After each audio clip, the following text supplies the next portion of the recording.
Very good morning to all of you. I hope कि ये हफ्ता आपके लिए एकदम रॉकिंग जाए। जो भी आप लोगों की टेस्ट प्लान है वो बहुत अच्छी जाए। आप लोग मतलब आगे पढ़ाई करिए, राइट। और ये रोज खुद को याद दिलाते रहिए कि मैं ये पूरा प्रोसेस क्यों कर रहा हूँ, क्या एम लेके कर रहा हूँ, क्या गोल मेरा है, और उससे मैं अपने पेरेंट्स को क्या खुशी देने वाला हूँ। रोज इस चीज़ का हम लोग याद करना चाहिए चीज़। तो आई जस्ट वॉन्ट कि हम लोग before we start this very powerful week, we shall just leave what we want to leave. Yes, let's see some future so that we can build our present. So आप सभी लोग अपने अपने specs उतार दीजिए, राइट। हाँ, very good. ठीक है ना। सेंस ऑफ ह्यूमर बहुत इंपॉर्टेंट है मालूम, लाइफ में। ऐसे एकदम सीरियस नहीं रहने का। जब सीरियस रहना सीरियस रहने का। ठीक है। तो मैं तो बहुत ज़्यादा बिलीव करता हूँ सेंस ऑफ ह्यूमर, मेरा भी बहुत अच्छा है। ठीक है, मौके पे दिखेगा आपको। तो and I am not angry man, ऐसा एक इंप्रेशन बनाना मत। इट्स जस्ट कि जो चीज़ इंपॉर्टेंट है वो होनी चाहिए, मतलब इतना कैजुअल नहीं रह सकते ना। But I am very fun. ठीक है, चल इन एनी केस आप लोग एकदम प्रॉपरली अपना पोस्चर रख के हम एक एक्सरसाइज करेंगे जिसमें हम आज हम लोग 2 मिनट, ठीक है, आज हम लोग 2 मिनट पूरा अपना जो दिमाग है ना, अपना जो मन है वो एक जगह पे लगाने की कोशिश करें। हो सकता है तुमको बाहर की कुछ आवाज़ें आए, है ना, या फिर तुमने रात को सोने के पहले जो भी एक्टिविटी करी होगी, किसी ने पिक्चर देखा होगा, किसी ने पढ़ाई करी होगी, किसी ने बातचीत करी होगी, वो आपको याद आए, है ना। लेकिन आपको ट्राई करना है कि आप अपने मन पे ही फोकस करो। ठीक है। और हमको वो दिन इमेजिन करना है जब हम लोग हमारा रिजल्ट देखने वाले हैं, जब ये पूरा प्रोसेस होने वाला है। तो मैं आपको ट्राई करूंगा कि मैं आपको इमेजिन कराऊं। आपको सिर्फ मेरी आवाज को फॉलो करना है, चलेगा? ठीक है। चल गौरव, अच्छे से सब लोग बैठेंगे, ठीक है। Please close your eyes. Super. Just imagine आपका रिस्पेक्टिव अटेम्प्ट, आपका रिस्पेक्टिव अटेम्प्ट। आप अकाउंट्स का पेपर ओपन कर रहे हो। आपको एमसीक्यूज और डिस्क्रिप्टिव दोनों हाथ में मिल चुके हैं। 15 मिनट का टाइम है आपके पास पेपर पढ़ने का। स्टार्टिंग से आपने एएस पढ़ना चालू किया और आपके लिए वो बहुत कंफर्टेबल होने लगे। जो आंसर्स आप कैलकुलेटर पे निकाल रहे हो वो सारे आंसर्स आपके ऑप्शंस में है। 3 घंटे पूरा पेपर आपका बहुत कंफर्टेबली सॉल्व होता है। एक दो क्वेश्चन थोड़ा ट्रिकी भी अगर है तो आप पैनिक नहीं हो रहे हो। खुद को सोचो कि आप बोल रहे हो कि आराम से इस क्वेश्चन को बाद में देखती हूँ। और 3 घंटा होने के बाद में आप घर पे आके अपने मम्मी को बोल रहे हो पेपर अच्छा था, मैंने पूरा अटेम्प्ट किया। सिमिलरली ऑडिट का पेपर इमेजिन करो, कॉस्टिंग का पेपर इमेजिन करो। आपको सब कुछ आ रहा है, you are very happy while writing the paper. Audit में आपको स्ट्रेट अवे क्वेश्चंस याद आ जा रहे हैं। आप कीवर्ड्स फिल इन करने का ट्राई कर रहे हो।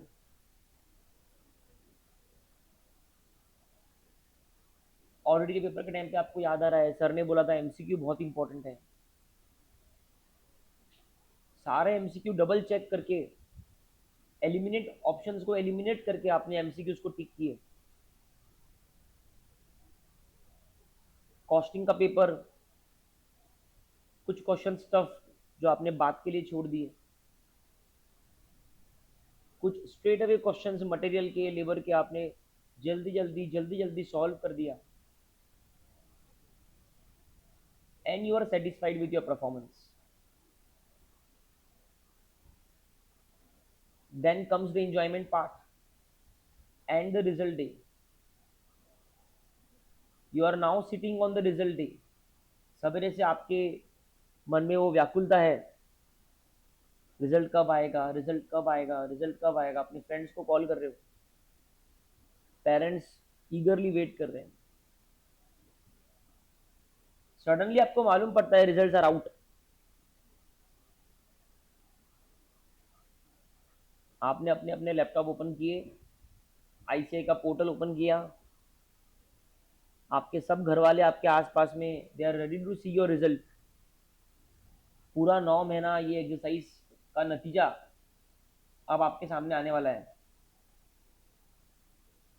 आपको पूरा फ्लैशबैक हो रहा है, मैंने रोज क्लास अटेंड किया, सारे होमवर्क किया, सारे टेस्ट दिया, पूरा रिवीजन किया, बहुत सारे सेक्रीफाइसेस ये 9-10 महीने में किए।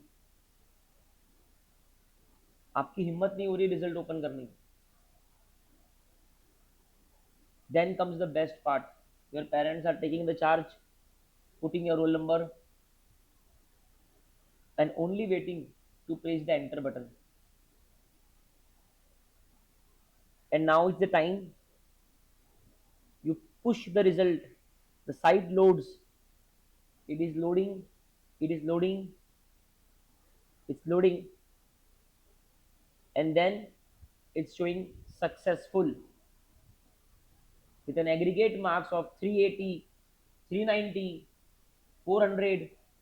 First attempt clear both the groups, CA intermediate. Now imagine आपकी मम्मी की खुशी, आपके पापा की खुशी, दुनिया को फोन लगाना चालू, मेरा बेटा पास, मेरी बेटी पास, पूरा पैसा दिया वसूल। उनकी होप्स कि हमारा बच्चा अब कुछ ना कुछ तो बन ही जाएगा।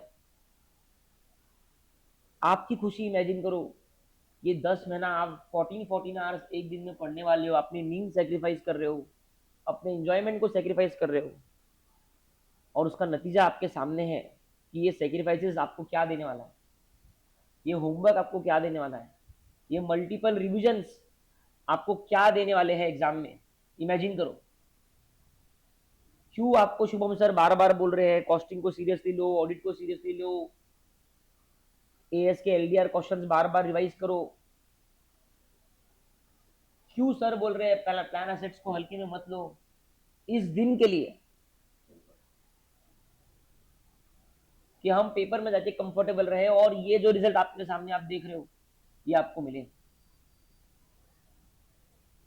आपके आसपास में लोग स्ट्रगल करके इंटर क्लियर हुए और आप पहले अटेम्प्ट में सीए इंटरमीडिएट क्लियर करोगे।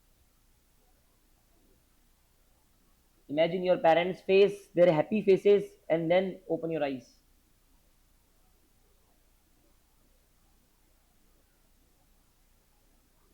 एक बार जोरदार तालियां बजाओ खुद के लिए, एकदम एनर्जी वाली तालियां।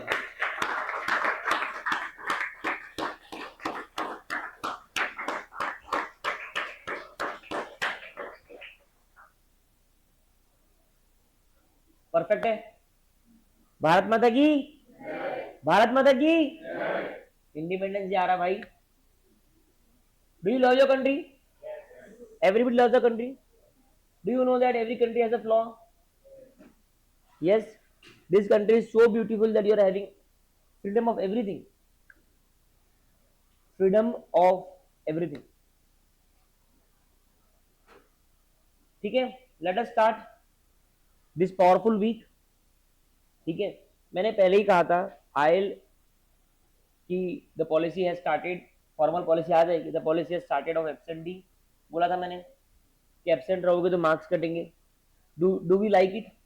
डू वी लाइक कि आप इतना मेहनत करके मार्क्स ला रहे हो, क्यूमुलेटिव लीडर। ऑब्वियसली जब हम एंड में आएंगे और इस लीडर बोर्ड को देखेंगे, we will try to give you something out of it, कुछ एप्रिसिएशन है ना। आपके पेरेंट्स को बुला के कुछ एप्रिसिएशन, इतने पूरे पब्लिक में बुला के एप्रिसिएशन करवाएंगे हम लोग।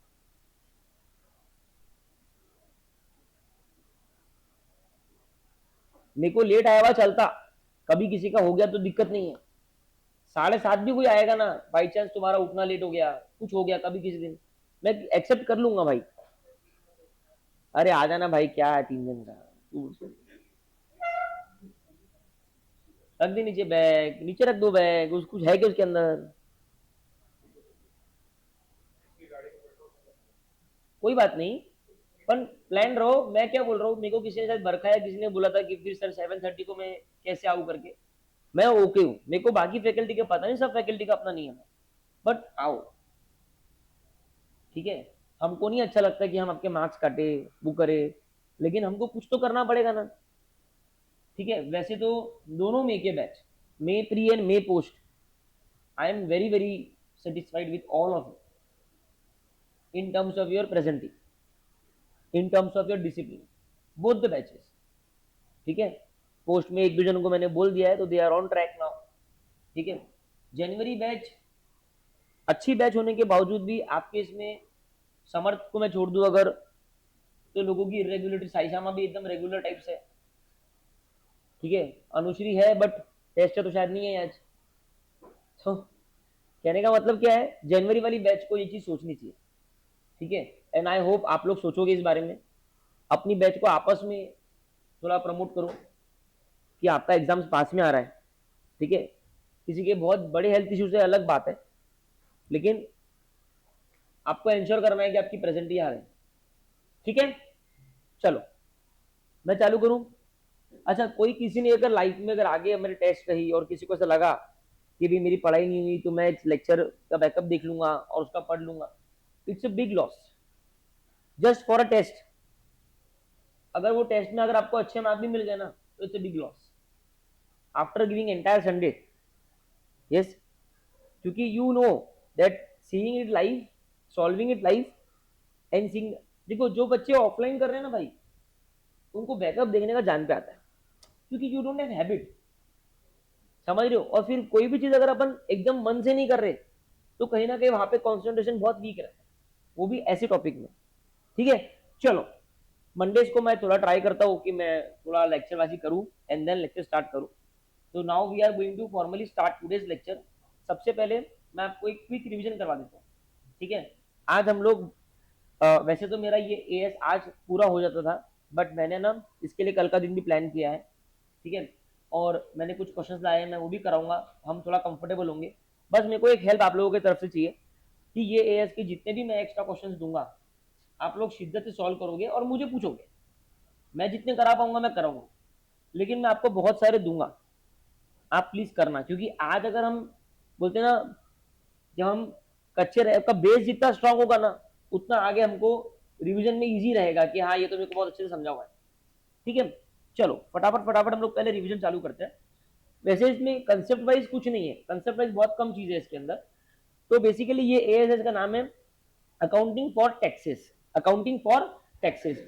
तो बेसिकली हमने सर ये देखा था कि अब को कोई बुक का जरूरत नहीं, सिर्फ ध्यान देने का जरूरत है ना, कि सर पीएनएल का एक फॉर्मेट हमारे दिमाग में है कि सर पहले रेवेन्यू होगा, फिर एक्सपेंसेस होगा, फिर प्रॉफिट बिफोर टैक्स होगा, फिर हम टैक्स माइनस करेंगे, फिर होगा प्रॉफिट आफ्टर टैक्स। अब ये जो अमाउंट आया ये शेयर होल्डर के लिए अवेलेबल अमाउंट है, ठीक है। हम शेयर होल्डर को एज ए डिविडेंड डिस्ट्रीब्यूट कर सकते हैं।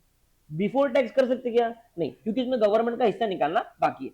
वो गवर्नमेंट का हिस्सा हम कैसे निकाले उसके लिए ये एएस है, ठीक है। इसमें मैंने आपको 3 टर्म सिखाई थी। एक मैंने सिखाया था टैक्स एक्सपेंस, क्या सिखाया था, तो मैंने बोला था कि जो आपका बुक्स का प्रॉफिट आया है, मतलब अकाउंटिंग का प्रॉफिट आया है, उस पे टैक्स का रेट अप्लाई करो, ठीक है। और फिर जो अमाउंट आया that is your tax expense, right. Correct है, सिंपल सी बात है। मतलब तेरे को अगर करंट टैक्स और डेफर्ड टैक्स नहीं भी पता, और अगर एमसीक्यू तेरे को आता है बोलता है टैक्स एक्सपेंस निकाल, तो तू अकाउंटिंग प्रॉफिट को स्ट्रेट अवे टैक्स के परसेंटेज से मल्टीप्लाई करेंगी, अज्यूमिंग कि अकाउंटिंग प्रॉफिट ही मेरा टैक्सेबल प्रॉफिट है। तो जो अमाउंट आएगा वो आएगा टैक्स एक्सपेंस। हमने बोला था सर एक्सपेंस वर्ड से मुझे ध्यान आ रहा है कि ये पेनल में लिखने वाला आउटर कॉलम का एक्सपेंस है, लेकिन टैक्स एक्सपेंस के 2 कंपोनेंट है, मतलब 2 कंपोनेंट को प्लस माइनस करके टैक्स का एक्सपेंस बनता है, बराबर है। अब उसमें से पहला कंपोनेंट है करंट टैक्स। क्या कंपोनेंट है, अभी करंट टैक्स के केस में क्या है कि जो आपका टैक्सेबल प्रॉफिट है as per CA inter direct taxes, जो आपका टैक्सेबल प्रॉफिट है, वो टैक्सेबल प्रॉफिट पे हम लोग जब टैक्स निकालते हैं वो आता है करंट टैक्स, और ये तुम्हारा कैश में पे होने वाला टैक्स है जो तुमको इस साल सरकार को पे करना है, ठीक है। तो इसकी एंट्री नॉर्मली होती है current tax account debit to cash and bank, ठीक है, ओके। अब है ना, ये तो होगा करंट टैक्स, ठीक है। सिर्फ फॉर एग्जांपल आपका करंट टैक्स आया 100 रुपीज, मतलब इतना गवर्नमेंट को पे करना है, ठीक है। अब उसके बाद में मान लो आपका टैक्स एक्सपेंस आया, वो आया मान लो 150 रुपीज, कितना आया 150 रुपीज। तो मैंने क्या बोला कि टैक्स एक्सपेंस जो है, जो कि अकाउंटिंग प्रॉफिट पे टैक्स का परसेंटेज लगा के आता है, वो बनता है दो चीजों से, करंट टैक्स से और डेफर्ड टैक्स से। अब करंट टैक्स मेरे पास 100 रुपीज है और टैक्स एक्सपेंस आउटर कॉलम मेरे पास में 150 रुपए है, मतलब मेरे को 50 रुपए ऐड करने पड़ेंगे, उसको बोलते हैं डेफर्ड टैक्स लाइबिलिटी। क्या बोलते हैं? तो 100 plus 50 is equal to 150 match. एक तरीका ये हो गया, इसको बोलते हैं ट्रायल एंड एरर। क्या बोलते हैं? लेकिन एग्जाम में सबसे बड़ा कंपोनेंट है डेफर्ड टैक्स एसेट लाइबिलिटी निकालने का। तो ये जो 50 हमने बैलेंसिंग फिगर बोल के निकाला है, ये एक्चुअली कैलकुलेट करके दिखाना पड़ता है। अब सर ये कैसे आता है, मैं उस पर आता हूँ, ठीक है। अब डेफर, पहले मैं बताता हूँ deferred tax. Deferred tax asset का मतलब ये है कि asset is the economic resource which the entity has, जो फ्यूचर में उसका बेनिफिट एंटिटी को मिलने वाला है। तो डेफर्ड टैक्स एसेट तब क्रिएट होता है जब आपने आज इनकम टैक्स के हिसाब से ज्यादा टैक्स भर दिया, ठीक है, और फ्यूचर में टाइमिंग डिफरेंस के कारण आपको कम टैक्स भरना पड़ेगा।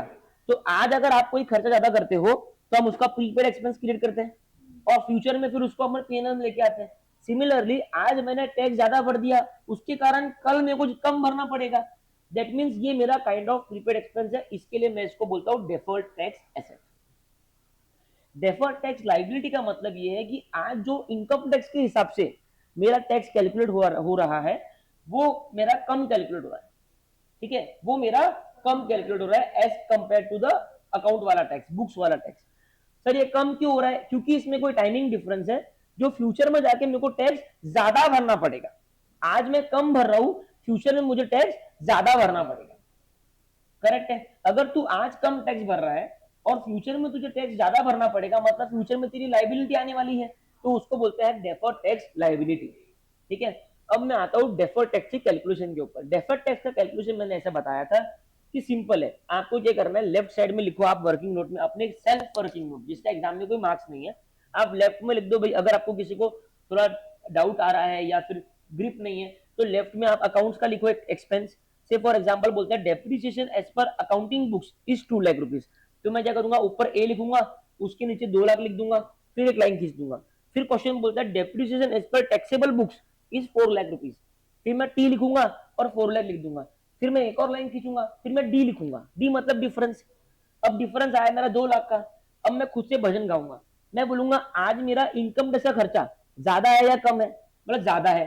सर कैसे कंपेयर किया? क्योंकि मेरा बुक्स का खर्चा 2 लाख है, इनकम टैक्स का खर्चा 4 लाख है, तो सर इनकम टैक्स का खर्चा मेरा आज ज्यादा है, बराबर है, मतलब इनकम टैक्स डिपार्टमेंट मुझे आज ज्यादा खर्चा दे रहा है, बराबर है। अगर आज खर्चा ज्यादा भर रहा हूं तो आज मेरा प्रॉफिट जो है वो कम आ रहा है, बराबर है। तो आज मैं टैक्स जो भर रहा हूं टैक्स कम भर रहा हूं, मतलब फ्यूचर में मैं टैक्स ज्यादा भरने वाला हूं। That means deferred tax liability, ठीक है। अब मैं एक और एग्जांपल पकड़ता हूं, ठीक है। फॉर एग्जांपल आपने ना आपने स्टेम, फॉर एग्जांपल आपने पे करी बोनस, ठीक है। आपको बोलता है कि अकाउंटिंग बुक्स के हिसाब से आपका बोनस है 1 लाख रुपए, तो आप फिर से वही काम, आप ए लिखोगे, ए के नीचे आप 1 लाख लिखोगे, फिर एक लाइन खींचोगे, फिर टी लिखोगे। अब वो बोलता है bonus is not paid, bonus is not paid till the filing of return of income, मतलब आपने उस साल का जो आप आईटीआर भरते हो, साल खत्म होने के बाद हम 30 सितंबर तक आईटीआर भरते हैं, ठीक है, वो आपको ईडीटी में क्लियर होगा। तो जब आपका आईटीआर भरने का डेट है तब तक भी आपने बोनस पे नहीं किया, तब तक भी आपने बोनस पे नहीं किया, ठीक है। तो आपको उस साल में खर्चा नहीं मिलने वाला, उस साल में खर्चा नहीं मिलने वाला। अब मेरे को 1 लाख मैंने ए के नीचे लिख दिया कि ये तो मेरे को यहां मिल रहा है, लेकिन टी के नीचे मैं लिख रहा हूं नील, क्यों? क्योंकि वो बोनस पे नहीं हुआ है, पे नहीं हुआ है तो इनकम टैक्स में खर्चा नहीं मिलेगा उसका, बराबर है। अब मैं भजन गाऊंगा, तो मैंने बोला टैक्स के हिसाब से खर्चा कम है, टैक्स के हिसाब से खर्चा कम। अगर टैक्स का खर्चा कम है तो टैक्स का प्रॉफिट ज्यादा है, टैक्स का प्रॉफिट ज्यादा है तो टैक्स जो मैं भर रहा हूं वो ज्यादा है। अगर मैं आज टैक्स ज्यादा भर रहा हूं तो फ्यूचर में कम भरना पड़ेगा, मेरा एसेट है, मैंने ज्यादा खर्चा भर दिया, तो मैं डेफर्ड टैक्स एसेट क्रिएट करूं। क्लियर है? ठीक है। फिर मैं उसके आगे के सेशन में आया था और मैंने आपको बोला था कि there is something called as carry forward losses, ठीक है। और मैंने आपको इतना प्यार से, आपको कोई फैकल्टी नहीं सिखाएगा ये चीज जो मैं आपको सिखा रहा हूं, कि आपको आपकी जिंदगी में डीटीए को 2 पार्ट में बांट देना है। एक पार्ट तो मैंने अभी गाया वो, और एक आपका बांटना है carry forward losses oblique unabsorbed depreciation. अगर आप इसकी तह तक जाओगे तो आपके सारे कंसेप्ट ट्विस्ट हो सकते हैं। ठीक है, इसको सिंपल रखेंगे एकदम। सर एग्जाम में कैरी फॉरवर्ड लॉसेस दिखा या अनएब्जॉर्ब डेप्रिसिएशन दिखा तो मैं बिना सोचे और समझे डेफर्ड टैक्स एसेट क्रिएट करने वाला हूं। ठीक है, क्यों? क्योंकि फ्यूचर में होने वाले टैक्सेबल प्रॉफिट को वो कम करेगा, क्योंकि मेरे को सेट ऑफ मिलेगा। फ्यूचर में जो मेरे को टैक्सेबल प्रॉफिट होगा उसके अगेंस्ट मैं ये कैरी फॉरवर्ड लॉसेस को सेट ऑफ करूंगा, राइट? तो मेरा टैक्स कम हो रहा है। टैक्स अगर कम होता है तो उसी को डेफर्ड टैक्स एसेट बोलते हैं ना, कि फ्यूचर में टैक्स अपना कम होने वाला है। तो डीटीए अगर कैरी फॉरवर्ड लॉसेस है या अनएब्जॉर्ब डेप्रिसिएशन है तो डीटीए क्रिएट होता है, हर बार डीटीए क्रिएट होता है। क्लियर है? और फ्यूचर में जब वो हमको टैक्सेबल प्रॉफिट आते हैं, मैंने आपको एग्जांपल भी लिखवाया था, 10 लाख 20 लाख 20 लाख ऐसा करके मैंने आपको बताया भी था। तो बेसिकली जब आज हमको हो गया, अब फ्यूचर में जब टैक्सेबल प्रॉफिट आएंगे तो हम वहां पे कैरी फॉरवर्ड लॉसेस लेस करेंगे और अकॉर्डिंगली जो डीटीए मैंने क्रिएट किया था उसको रिवर्स करते जाएंगे, और अल्टीमेटली जब मेरा पूरा लॉस सेटअप हो गया तब मेरा पूरा डीटीए जीरो हो जाएगा। इसका क्वेश्चन भी क्वेश्चन बैंक में है, हम करेंगे तो हमको और भी क्लैरिटी मिलेगी। अब इसमें कंसेप्ट मेरा बचा है दो, एक तो टैक्स हार्वेस्टिंग बचा है, वो अपन देखेंगे। ठीक है, उसके अलावा एक और कंसेप्ट बचा है छोटा सा, उसको बोलते हैं मैट, MAT, मैट, वो मैं आपको सिखा दूंगा। हाँ, अनएब्जॉर्ब डेप्रिसिएशन का मतलब वैसे आपको ये आएगा टैक्सेशन में, पूरा कंसेप्ट है इसका पीजीबी में। अनएब्जॉर्ब डेप्रिसिएशन मतलब kind of carry forward losses. ठीक है, कि आप डेप्रिसिएशन आपको इतना मिल गया कि आपके पास में उतना प्रॉफिट ही नहीं है कि आप उसको एब्जॉर्ब कर सको। ठीक है सर, ऐसा कैसे होता है? क्योंकि क्या है, कभी कभी ना इनकम टैक्स में प्रोविजन होते हैं कि आपने अगर आज मशीनरी खरीदी तो आपको आज की आज 100% डेप्रिसिएशन मिलेगा। ठीक है, 100% डेप्रिसिएशन। सर ये तो रेवेन्यू एक्सपेंडिचर नहीं हुआ, ये इनकम टैक्स आपको प्रमोट कर रहा है कि तू ये मशीनरी खरीद। मान लो कोई ऐसी ऐसी मशीनरी है जिसमें इलेक्ट्रिसिटी या डीजल कंजम्पशन बहुत कम होता है, जो पूरी ग्रीन एनर्जी पे चली हुई मशीन है, तो आपको गवर्नमेंट, अब जैसे ये है तुम्हारा ईवी चार्जिंग स्टेशन है, तो चार्जिंग स्टेशन पे डेप्रिसिएशन 100%। मतलब तूने अगर 180 किलोवाट्स या 120 किलोवाट्स अबो लगाई चार्जिंग स्टेशन, सब्सिडी तो गवर्नमेंट देगी देगी, प्लस उस पर 100% डेप्रिसिएशन इनकम टैक्स में मिलने वाला। समझ में आई बात? तो ये क्यों? नॉर्मली 20-20% मिलता था, सरकार ने बोली कि तू पूरा खर्चा आज ही ले ले, लेकिन लगा काइंड ऑफ प्रमोशन, लेकिन तेरे पास में आज उतना प्रॉफिट ही नहीं है, तो इसके लिए तू उसको एब्जॉर्ब नहीं कर पाई। ये मेरा कंसेप्ट है, बाकी आपको डिटेल में समझ में आएगा। ठीक है, आप उसको सिंप्लिसिटी के लिए कैरी फॉरवर्ड लॉसेस ही पकड़ो, है ना? सिंपल है क्या? हम एकदम सिंपल है अभी। चलो बहुत बढ़िया, ठीक है। तो मैंने पूरा एफर्ट इसमें डाल दिया है। अभी हम लोग, क्या हमने ये एग्जाम्पल किया था क्या? ये अपन ने सब वो एग्जाम्पल की शीट में लाया था, उसमें अपने हो गए। ठीक है,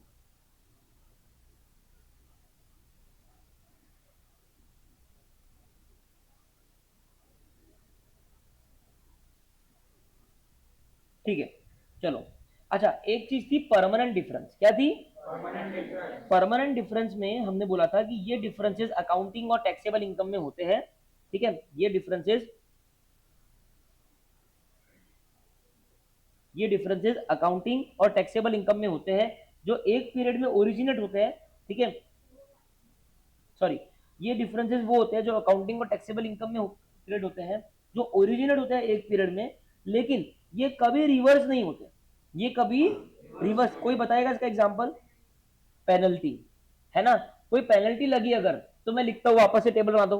ए, मान लो 1 लाख की पेनल्टी लगी, तो ए मतलब अकाउंटिंग, उसमें मैंने 1 लाख लिख दिया, फिर मैंने लाइन खींचा, फिर मैंने टी लिखा, टैक्सेबल में नील, है ना? अब मैं यहाँ पे एक स्टार मार्क बना के लिख देता हूँ कि ये कभी फ्यूचर में रिवर्स नहीं होगा, है ना? सर क्यों नहीं होगा? क्योंकि मुझे टैक्सेबल प्रॉफिट्स में इसका कभी भी डिडक्शन नहीं मिलता। अगर डिडक्शन नहीं मिलेगा तो कभी भी मेरा डेफर्ड टैक्स एसेट या लायबिलिटी क्रिएट नहीं हो सकता। सिंपल। तो सबसे इजी अगर इस चैप्टर में कुछ है तो वो है परमानेंट डिफरेंस। क्लियर है? Are you ready to rock on the roller coaster of questions? this AS has good questions, not difficult, 1 or 2 are little bit tricky, but बाकी क्वेश्चन अच्छे हैं अगर अभी तक का 15 मिनट का रिवीजन आपको समझ में आया है। ठीक है, मैं बढ़ू आगे। चलो ठीक है, अभी सबसे पहले हम मिक्स करके काम करते हैं आज, ठीक है। सबसे पहले अपन ये वाला क्वेश्चन लेते, ऐसा कुछ क्वेश्चन हुआ था क्या अपना? नहीं ना, चलो ठीक है। गामा लिमिटेड है ना, ये सॉरी, ये आप एक काम करो, आप लिख लो, ठीक है, लेकिन थोड़ा फटाफट लिखना। मैं प्रिंट आउट इसलिए नहीं दे रहा कि प्रिंट आउट कभी मिसप्लेस हो जाएगी। लिखो ये थोड़ा फटाफट, हाँ। ये क्वेश्चन नंबर 1 सब लोग लिखो जल्दी जल्दी।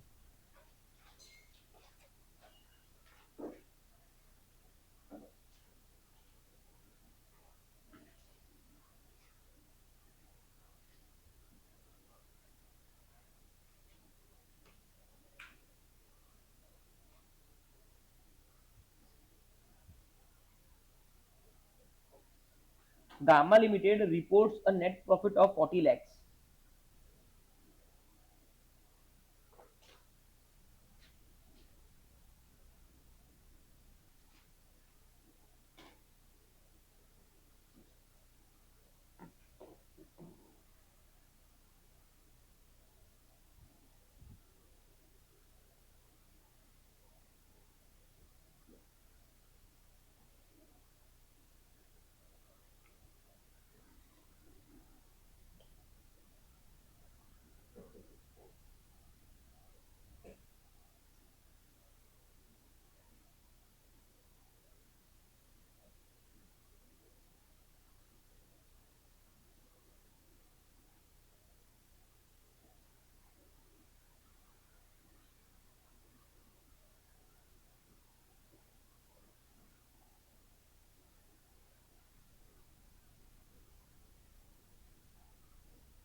सबने क्वेश्चन लिख लिया क्या?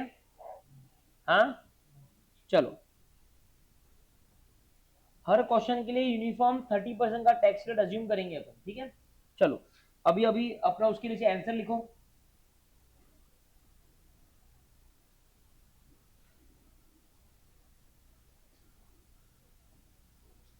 हाँ, तो अभी अपन आंसर पे आते हैं, ठीक है। सबसे पहले ना अपन क्या करते हैं, वर्किंग नोट बना लेते हैं, फिर फाइनल आंसर लिख देंगे, ठीक है। सबसे पहले बनाओ working note for deferred tax calculation, ठीक है। अब है ना इसमें यहां पे लिखो particulars as per accounts, as per income tax,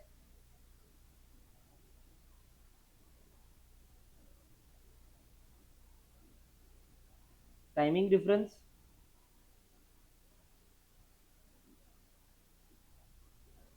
DTA oblique DTL,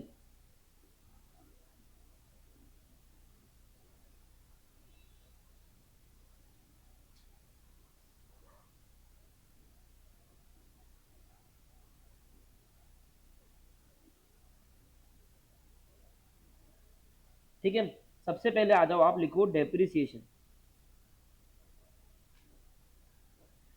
as per account कितना डेप्रिसिएशन है? 8 लाख लिख दो। As per income tax 10 lakh, right. 8 lakh, 10 lakh. Timing difference कितना हुआ? 2 लाख,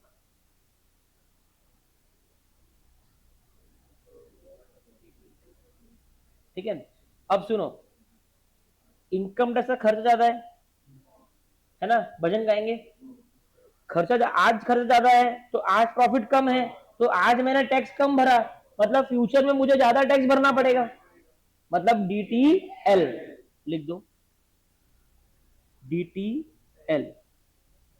ठीक है, आ गया।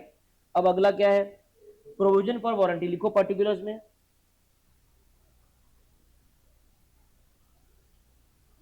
प्रोविजन फॉर, अगर किसी को लगता है कि मैं तेज जाऊं या मैं खुद सॉल्व करूं आगे, तो आप आगे बढ़ जाओ, कोई रोका नहीं आपको। ठीक है, provision for warranty, provision for warranty आज क्रिएट हुई थी, ठीक है, कितने की, 3 लाख। 3 लाख की मतलब हमें अकाउंट्स में 3 लाख मिल चुके हैं, है ना। लेकिन अब इनकम टैक्स के बारे में कुछ बोला नहीं है ना। और क्या लिखा है, डिसअलाउड इन टैक्स, क्या लिखा है, डिसअलाउड इन टैक्स, देखो यहाँ पे लिखा है ना। मतलब आपको टैक्स में ना प्रोविजनल बेसिस पे खर्चे नहीं मिलते, टैक्स में नॉर्मली खर्चे मिलते जब एक्चुअली इंकर हो गए, जब एक्चुअली कोई आ गया मोबाइल ठीक कराने के लिए, है ना, तो एक्चुअली खर्चे मिलते हैं। और यहाँ पे स्पेसिफिकली लिख भी दिया डिसअलाउड इन टैक्स। लेकिन अगर बाई चांस मान लो यहाँ पे ये नहीं भी लिखता अगर सृष्टि, तो मैं क्या बोलता, सर इन्होंने यहाँ पे प्रोविजन क्रिएट किया है, तो बुक्स में तो अक्रूवल बेसिस पे खर्चा मिल जाता है, लेकिन इनकम टैक्स में प्रोविजन के बेसिस पे खर्चा नहीं मिलता। जैसे कि प्रोविजन फॉर आउटफुल डेट्स हो गए, प्रोविजन फॉर वारंटी हो गई, ये हर बार इनकम टैक्स में डिसअलाउ होती है, जब एक्चुअली इनकर होगी तब पे होगी। करेक्ट है, ठीक है। तो अब यहाँ पे मेरे को कुछ मिला क्या, नहीं मिला सर, तो यहाँ पे नील लिख दो। राइट, टाइमिंग डिफरेंस कितना हो गया, 3 लाख। राइट, अब मेरे को आज इनकम टैक्स में खर्चा आज कम मिला, मतलब आज का प्रॉफिट ज्यादा है। अगर आज का प्रॉफिट ज्यादा है मतलब आज का टैक्स भी ज्यादा है। अगर आज का टैक्स ज्यादा है मुझे मतलब फ्यूचर में कम भरना पड़ेगा, फ्यूचर में अगर मुझे खर्चा कम करना पड़ेगा तो DTA, क्योंकि आज मैंने खर्चा ज्यादा कर दिया, तो ये हो गया DTA। आप प्लीज मेरे साथ में, आपको भी मन में ये बोलना है या वर्बली बोलना है, मैं तो मेरा हो गया CA क्लियर। हाँ, आपको बोलना है ये, है ना। और आप मेरे से पहले ही भले ही निकाल लो, वो और बेटर है, मैं तो आपके सहूलियत के लिए सॉल्व कर रहा हूँ, आगे का भी निकालो आप। मैंने बोला ना निकालो करके, क्या होगा, गलती आएगा ना, मैं सॉल्व कर रहा हूँ तो सही कर देना उसको, आप अपने दिमाग में वो भजन गाओ। ट्रैफिक की पेनल्टी है, ये तो सबसे इजी है, ठीक है, क्योंकि ये परमानेंट डिफरेंस है। कितनी है, 25,000। 25,000 का यहाँ पे खर्चा मिला, यहाँ पे नहीं मिला, तो ये डैश हो गया और ये भी डैश हो गया। ठीक है, अब मेरे को, मैंने देखो ये सारे कर लिए, ठीक है। अब पूछा क्या है, compute the current tax payable, क्या पूछा है इस चैप्टर में ना, उस पर ध्यान देना, ठीक है। क्योंकि 2-3 चीजें पूछते हैं, अपन डेफर टैक्स निकाल के छोड़ देते हैं, पूरा आंसर राइट करने की मतलब मेजर हाथी पूरा पार कर लिया और तुम्हें मार्क्स आधे ही मिले, क्योंकि मार्क्स पूरे इस पे हैं। करंट टैक्स पेबल, ठीक है, फिर deferred tax asset liability for the year, तो हम क्या बोलेंगे कि sir it's a net DTA of 1 lakh rupees, ठीक है, क्योंकि 2 लाख का DTL है और 3 लाख का DTA है, मतलब नेट नेट मुझे 1 लाख का DTA क्रिएट करना है। 30%, हाँ हाँ, ये गलती मत करना, बिल्कुल 30,000 नहीं, बट मैं तुम्हें क्या बोल रहा हूँ कि ये कॉलम में वो आना चाहिए, मतलब मैं लास्ट कॉलम बनाना भूल गया अमाउंट का। यहाँ पे जैसे यहाँ पे पता है क्या होता है, लास्ट कॉलम, ये फॉर्मेट ध्यान में रखना, अमाउंट ऑफ DTA। अभी अपन ने सिर्फ डिटरमाइन किया था यहाँ तक कि DTA है या DTL है, अब अमाउंट ऑफ DTA या DTL। अब वो 2 लाख का 30% कितना हुआ, 60,000, और 3 लाख का, तो अब मैं यहां बोलूंगा 30,000 का नेट DTA।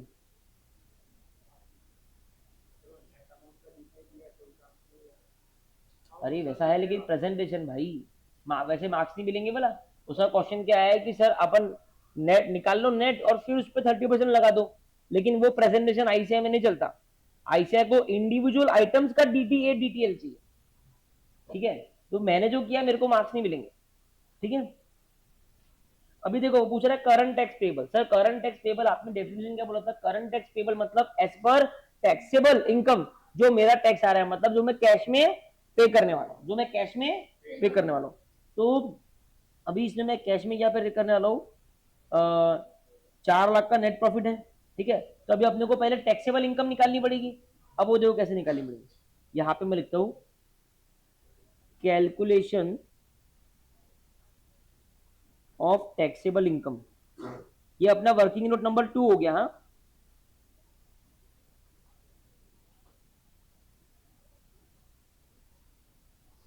देखो 40 लाख के सामने लिखो प्रॉफिट, बराबर है। प्रॉफिट दिया है 40 लाख, बुक्स का और टैक्सेशन दोनों का प्रॉफिट सेम है, ठीक है। उसके बाद में मैं करूंगा लेस डेप्रिसिएशन। टैक्सेशन में कितना डेप्रिसिएशन अलाउड है? 10 लाख लेस हो जाएगा। क्यों सर 8 लाख क्यों नहीं? क्योंकि मैं टैक्सेबल प्रॉफिट निकाल रहा हूँ।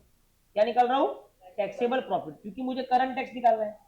सुनो मेरी बात, मुझे क्या निकालना है अभी? Current tax. करंट टैक्स के लिए मुझे अकाउंटिंग प्रॉफिट चाहिए या टैक्सेबल प्रॉफिट चाहिए?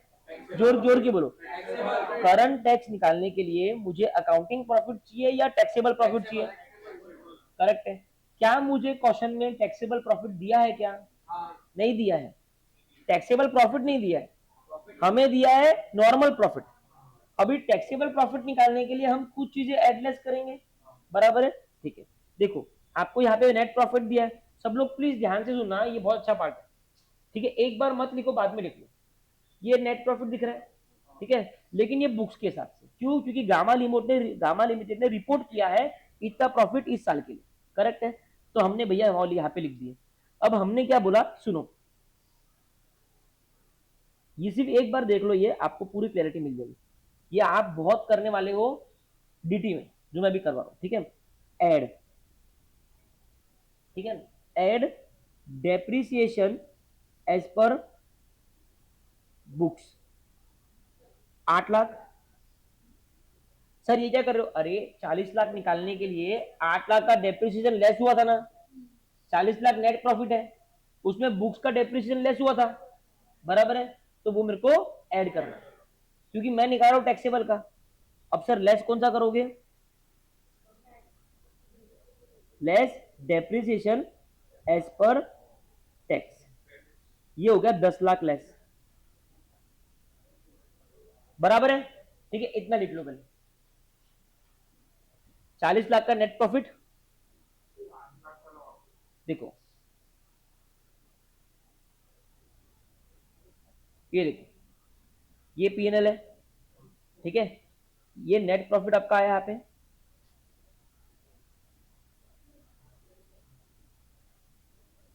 40 लाख का नेट प्रॉफिट है, ठीक है। यहाँ पे 8 लाख का डेप्रिसिएशन लेस हुआ होगा ये आने के लिए। पीएनएल कैसे बनता है? यहाँ पे सारे रेवेन्यू आ गया, यहाँ सारे खर्चे आ गए, ये नेट जो बचा वो नेट प्रॉफिट रहता है, बराबर है। तो यहाँ पे 8 लाख लेस हुआ हुआ है, ठीक है, क्योंकि ये प्रॉफिट बुक्स का है, का है। तो यहाँ पे 8 लाख का डेप्रिसिएशन लेस हुआ हुआ है, लेकिन हम काय का प्रॉफिट चाहते हैं? टैक्स का।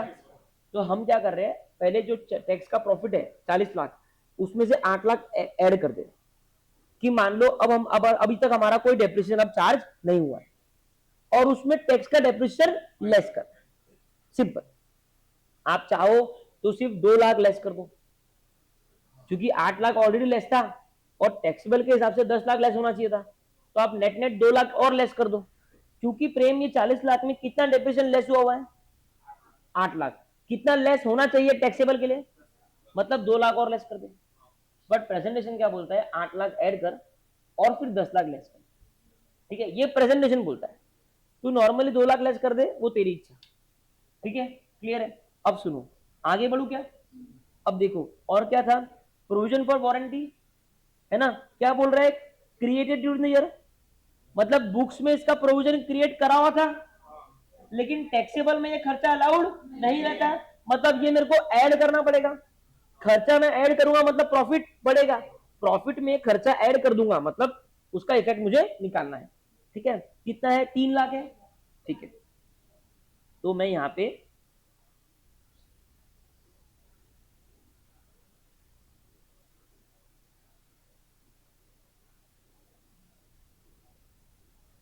एड प्रोविजन फॉर वारंटी, कितना? 3 लाख, बराबर है। मतलब 40 लाख का नेट प्रॉफिट था, उसमें मैंने 8 लाख का डेप्रिसिएशन भी ऐड कर दिया, 3 लाख की प्रोविजन वारंटी भी ऐड कर दी, मतलब वो दोनों खर्चे मैंने मिटा दिए, और जो खर्चा अलाउ रहता वो खर्चा मैंने डाल दिया, बराबर है। अब इसमें एक और खर्चा था पेनल्टी का, ठीक है।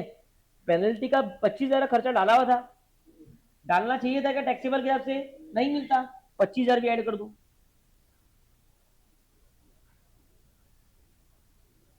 अब कितना आ रहा अपना टैक्सेबल प्रॉफिट? 41,25,000, ठीक है, लिख दो। टैक्सेबल प्रॉफिट इज 41,25,000, अच्छे से लिख दो। समझ में आया? पक्का?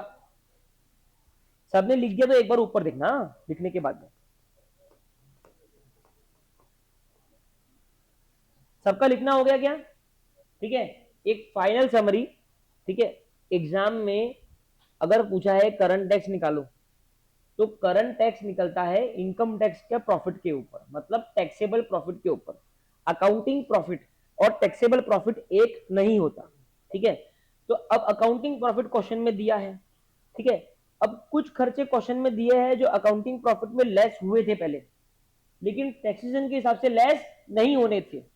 तो हमने क्या किया, अगर खर्चा प्रॉफिट से लेस होता है तो प्रॉफिट को कम करता है, अगर खर्चा प्रॉफिट से लेस होता है तो प्रॉफिट को कम करता है ना, ठीक है। हम खर्चे को एड बैक कर देंगे, क्या कर देंगे? तो हमने क्या किया, 8 लाख का डेप्रिसिएशन एज पर बुक्स हमने एड बैक कर दिया, 25,000 की पेनल्टी एड बैक कर दी, provision for warranty add back कर दी। अब मेरा आया रिवाइज्ड प्रॉफिट, है ना, मतलब मैंने वो खर्चों के इंपैक्ट उसमें से निकाल दिए, क्योंकि उनको लेस करके 40 लाख आया था, उनको लेस करके 40 लाख आया था, मैंने ऐड कर दिया, अमाउंट बढ़ा दिया। अब मैं कौन सा लेस करूंगा? जो टैक्सेशन के हिसाब से अलाउड है वो है 10 लाख, टैक्सेशन के हिसाब से 8-10 लाख ही अलाउड है, ना डेप्रिसिएशन आज अलाउड है और ना ही प्रोविजन पर वारंटी अलाउड है, ठीक है। और मेरा आंसर आया 41,25,000। सबको क्लियर है क्या? पक्का क्लियर है? एकदम क्लियर है समर्थ? पक्का? कोई डाउट? बरखा क्लियर है? मीका, दिव्या, चलो ठीक है, हो गया ना। अभी अपने को क्या निकालना है? Current tax. बस 41,25,000 पे 30% मल्टीप्लाई कर दो, तुम्हारा करंट टैक्स का अमाउंट आ गया, उसको बॉक्स कर दो फटाफट।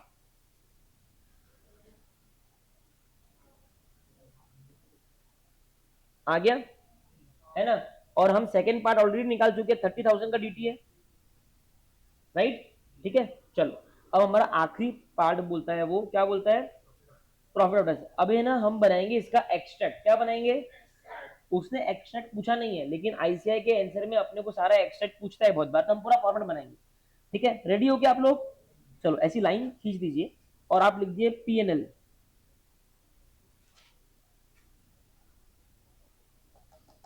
ठीक है। यहां पे आप लिखिए नेट प्रॉफिट बिफोर टैक्स, ऊपर पर्टिकुलर आता है, राइट, फिर अमाउंट आता है, वो सब बोलने की बात नहीं। कितना था? 40 लाख। अच्छा, हम जब पीएनएल बनाते हैं तो बुक्स ऑफ अकाउंट के हिसाब से बनेगा ना भाई, उसमें थोड़ी टैक्सेशन का प्रॉफिट लिखेंगे, वो तो क्वेश्चन में दिया है 40 लाख। अब लेस क्या होता है? टैक्स, टैक्स लेस होगा और फिर पीएटी आएगा, तो लिख दीजिए यहाँ पे लेस टैक्स, और यहाँ पे सेमीकोलन कर दीजिए, ठीक है। फिर यहाँ पे लिखिए करंट टैक्स, फिर लिखिए डेफर्ड टैक्स, ये इनर कॉलम हो गया, यस, ये आउटर कॉलम था अपना,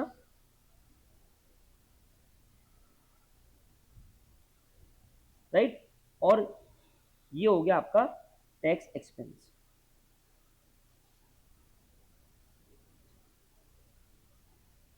करंट टैक्स का अमाउंट कितना था? 12, ये करंट टैक्स था अपना। डीटी ए क्रिएट हुआ ना, हाँ, मतलब करंट टैक्स को कम करने वाला है वो, माइनस। डीटी ए कभी माइनस में होता है, माइनस कितना?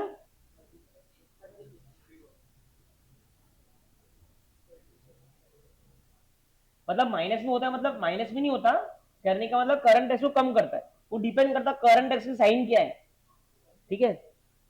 अभी टैक्स एक्सपेंस कितना हुआ, करो माइनस करके, 27 12,07500, ठीक है। ये अपना हुआ टैक्स एक्सपेंस, क्या हुआ, बराबर है। इसका एक क्रॉस चेक भी है। अकाउंटिंग प्रॉफिट का क्या बोला था अपन ने, अकाउंटिंग प्रॉफिट का क्या, नहीं नहीं वो डेफर्ड टैक्स के लिए। चलो तुम इतना तो लिखो पहले, लिख लिया।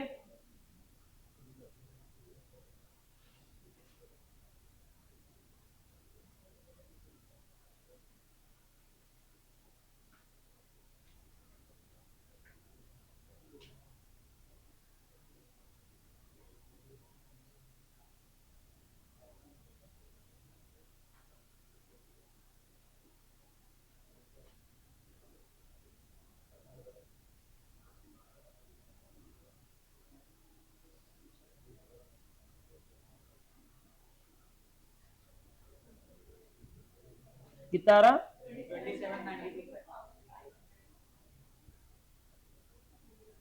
ये 1207 लेस करके आ रहा ना, 27, ये देखो मैच बराबर है।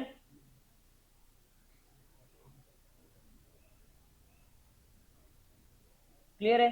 एग्जाम में आप जब टैक्स एक्सपेंस निकालोगे तो आप करंट टैक्स और डेफर्ड टैक्स को एडलेस करके ही निकालोगे, करंट टैक्स और डेफर्ड टैक्स को एडलेस करके ही निकालोगे।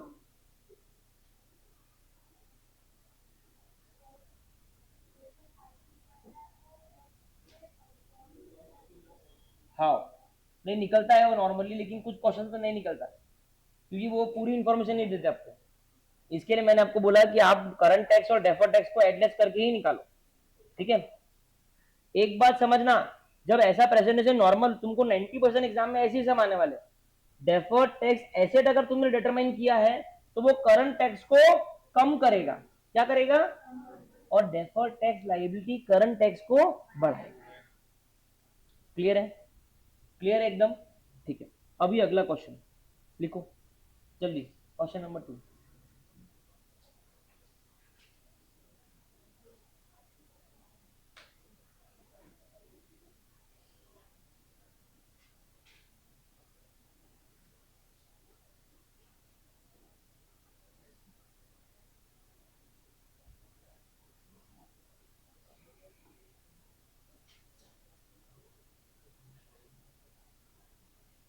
बात मत करो प्लीज, लिखो क्वेश्चन।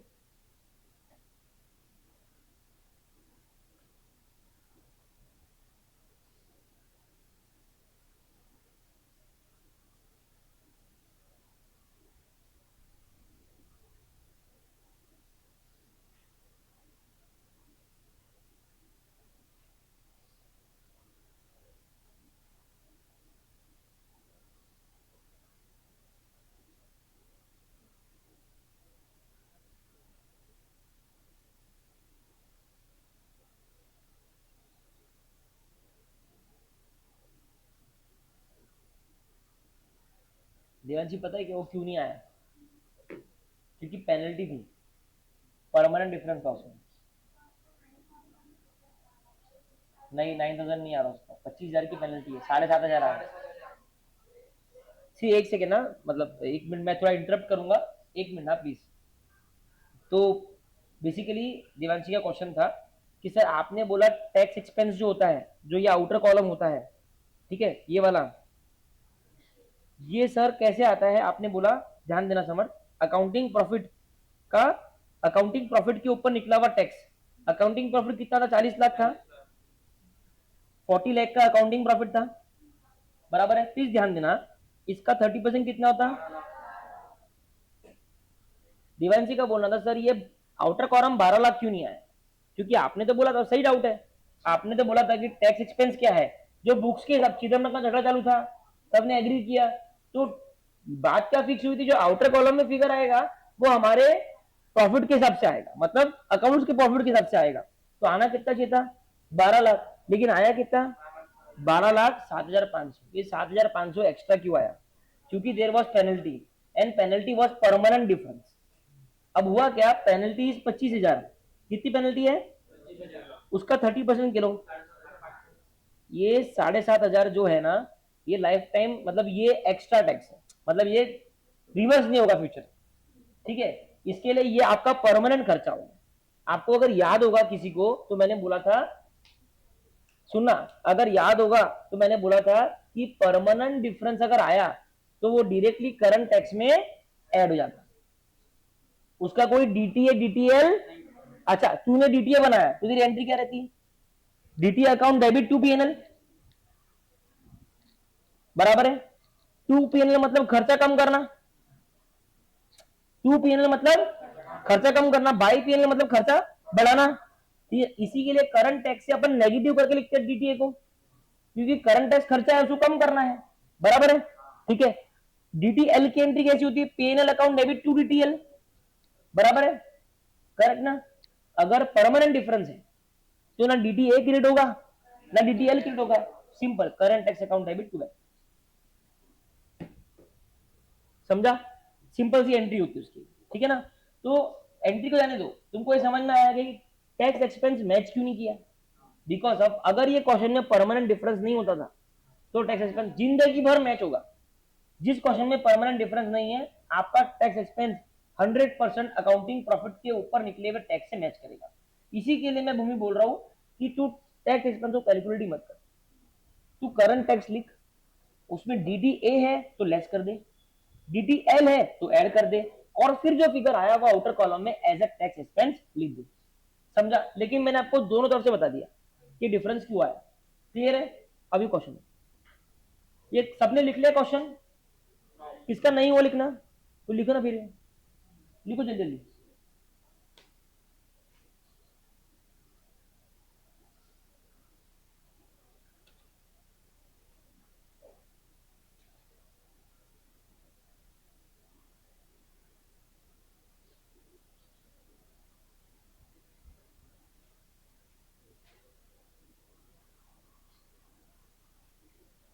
लिख लिया तो सॉल्व करना चालू करो।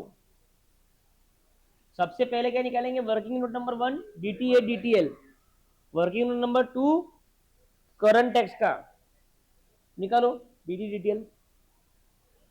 मैं कॉलम्स में हेल्प करता हूं, पहला कॉलम लिखो पर्टिकुलर्स, दूसरा कॉलम लिखो अकाउंटिंग, तीसरा कॉलम लिखो टैक्स, ये कॉलम चेंज मत करना, चौथा कॉलम लिखो डिफरेंस, पांचवा कॉलम लिखो डीटीए डीटीएल,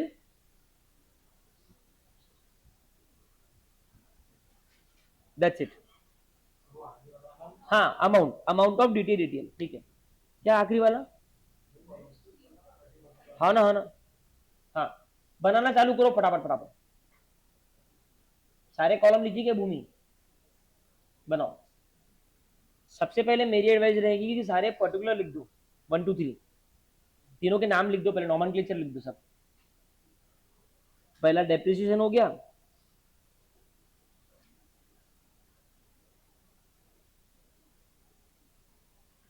नॉमेनक्लेचर लिखो। अच्छा सुनो मेरी बात, डेप्रिसिएशन का निकाल लो पहले तुम, बाकी दोनों रहने दो, डेप्रिसिएशन का निकाल लिया, बहुत बढ़िया। सब लोग डेप्रिसिएशन का निकाल लो पहले, निकालने के बाद में हाथ ऊपर कर देना किस किसका हो गया तो।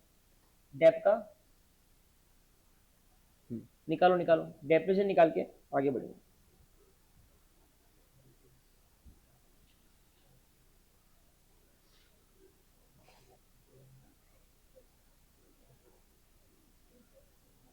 अच्छा, डेप्रिसिएशन बाकी है किसी का, किसका बाकी है डेप्रिसिएशन, प्लीज कम्युनिकेट करो किसका बाकी है।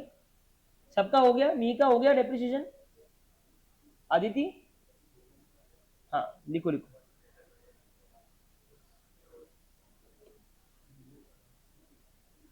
हो गया, हो गया, हो गया मी का डेप्रिसिएशन। हाँ, अभी सुनो एक मिनट, डेप्रिसिएशन में क्या आया तुम्हारा, 90,000 डीटीएल, सबका आया, सबका आया, पक्का, बहुत बढ़िया, चलो बहुत बढ़िया। अभी दूसरा, अभी दूसरे की ना इंग्लिश पढ़ते हैं, ठीक है, सिर्फ इंग्लिश पढ़ो हिंदी में, है ना। ये मैं इसलिए बता रहा हूँ कि एग्जाम में कुछ भी नया आया तो मैं थोड़ी रहूंगा, या कोई भी टीचर नहीं रहने वाला है। देखो सुनो, इंटरेस्ट इनकम क्या है? From tax free government bonds, from interest income आपको मिली, कहां से मिली? Tax free. टैक्स फ्री का मतलब क्या होता है? जिसपे टैक्स नहीं लगता। तो आपने ऐसे गवर्नमेंट बॉन्ड लिए होंगे जिसपे आपको इंटरेस्ट इनकम मिली और वो इंटरेस्ट इनकम पे टैक्स नहीं लगता, और आपने वो इनकम जो पीएनएल में ऑलरेडी क्रेडिट कर दी है, मतलब ये 50 लाख में ऑलरेडी इंक्लूडेड है, वो है 2 लाख रुपए। कितनी है? 2 लाख रुपए। मतलब 2 लाख रुपए आपके नेट प्रॉफिट में जुड़े हैं, ठीक है ना। अभी आप सबसे पहले लिख दीजिए अकाउंटिंग के नीचे अकाउंटिंग वाले कॉलम में लिखिए 2 लाख, लिख दीजिए, लिखो ना 2 लाख प्रॉफिट, ऐसा लिख दो सिर्फ 2 लाख प्रॉफिट अकाउंटिंग वाले कॉलम में, ठीक है ना। अब तुम टैक्सेशन वाले में लिखो नील।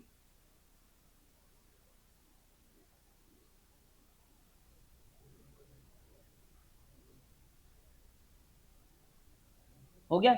अब मेरे को तुम बताओ, डीटी ए क्रिएट करूं, डीटी एल क्रिएट करूं? डीटी कंफर्म, पक्की बात देवांशी? हाँ, सोच रही है वो।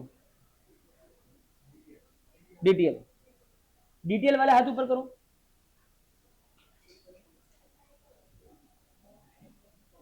बरका, बरका बोल रही है कुछ भी नहीं करना है, बैठना है, मैं बैठने आई हूँ, ठीक है, मत करो कुछ भी। सृष्टि, अरे हाँ ना, मेरे को मालूम है। Srishti, DTA, see what Barka is saying and Ishika is saying is exactly correct. See understand the thing, आपने टैक्स फ्री गवर्नमेंट बॉन्ड थे वो, उसमें फ्यूचर में टाइमिंग डिफरेंस थोड़ी है, वो फ्यूचर में कुछ रिवर्स थोड़ी होगा भाई, वो तो टैक्स फ्री थे। हम खर्चा क्या करते हैं, खर्चा तेरे को आज कम मिल रहा है कल मिलेगा, है ना। ये इनकम ऐसी है जो देखो कभी टैक्स नहीं लगेगा इसके ऊपर, इसके ऊपर कभी टैक्स लगेगा ही नहीं। डीटीए और डीटीएल, ध्यान देना भाई,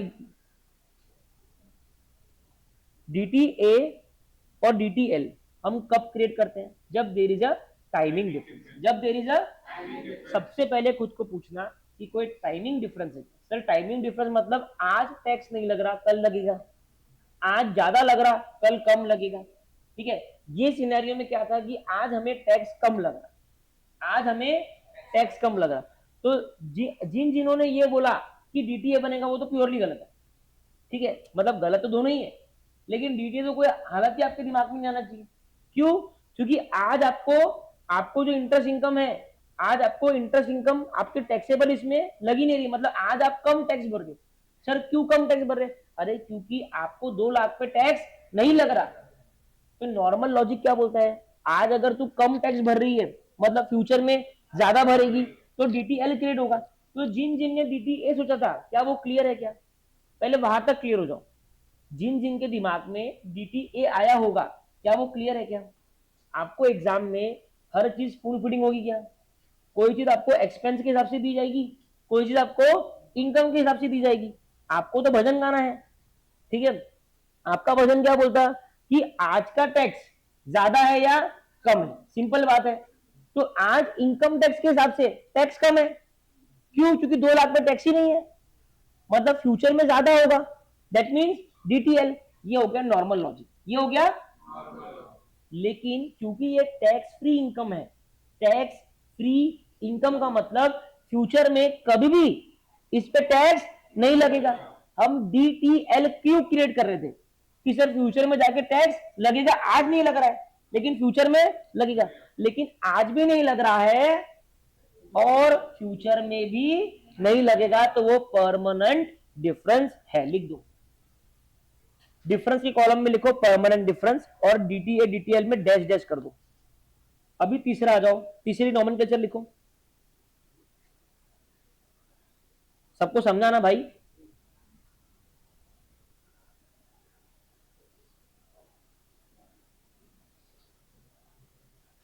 लिख दिया कि तुमने? तुम क्या लिख रहे? हाँ ठीक है, अभी एम्प्लॉयर कॉन्ट्रीब्यूशन लिखा, ठीक है। अब देखो ये तुमको समझ में आया होगा, लिखो अपने हिसाब से फिर। एम्प्लॉयर ने पीएफ को कंट्रीब्यूट किया, है ना, मतलब एम्प्लॉयर का खर्चा है। कंट्रीब्यूशन टू पीएफ याद है क्या सृष्टि, एस 15 किया ना आपने अभी। कंट्रीब्यूशन टू प्रोविडेंट फंड क्या कर रहे हैं, लिखो ना, कंट्रीब्यूशन टू प्रोविडेंट फंड मतलब एम्प्लॉयर ने खर्चा किया, employer's contribution to provident fund, जैसा ग्रेचुटी फंड है, पेंशन फंड है, राइट। तो बुक्स में खर्चा आया, लेकिन मैंने बोला था कुछ खर्चे ऐसे होते हैं जो अगर एक्चुअली पे नहीं हुए तो उसका इनकम टैक्स में डिडक्शन नहीं मिलता, और साम ब्रैकेट में लिखा हुआ भी है अनपेड बिफोर आईटीआर डेट, मतलब आप आईटीआर डेट तक एक्चुअली पे नहीं किया, मतलब खर्चा मिला होगा क्या, नहीं, खर्चा डिसअलाउ हो गया, खर्चा क्योंकि कैश में पेमेंट नहीं हुआ, ठीक है। तो लिखो अकाउंट के कॉलम में लिखो 1.5 लाख लिखा, टैक्सेशन के कॉलम में लिखो नील, और डिफरेंस में लिखो 1.5 लाख, ठीक है। लिखा क्या, अभी अपना भजन गाओ, ठीक है।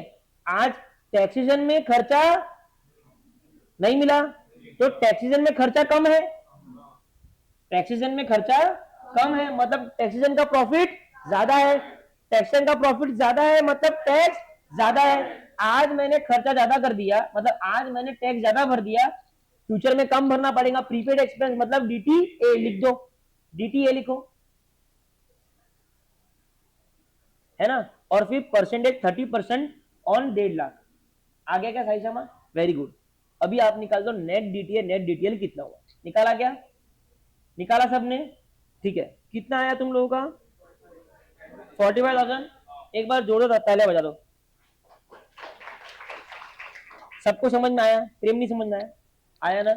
इसमें एक अच्छा पॉइंट क्या था, अच्छा ये सेकंड नंबर का पॉइंट था, ये आपके क्वेश्चन बैंक में नहीं है, ठीक है, तो आपको नया सीखने को मिला।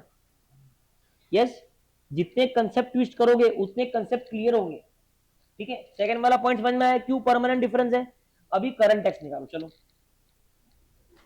अब करंट टैक्स के लिए मैं सिर्फ एक टिप दूंगा कि जो जो इनकम टैक्स में अलाउड नहीं है खर्चे उनको ऐड कर दो, और जितने अलाउड है उतने लेस कर दो, मतलब पहले इफेक्ट नलीफाई करो, पहले ऑलरेडी दिया हुआ इफेक्ट को पहले जीरो कर दो, ऐड करके खत्म करो उसको।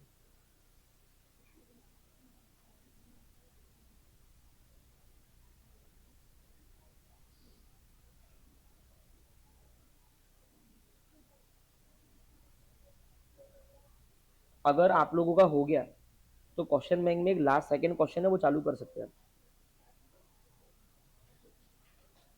टैक्स हार्वेस्टिंग के ऊपर वाला, बता। तू 23 में है मेरे भाई, हाँ।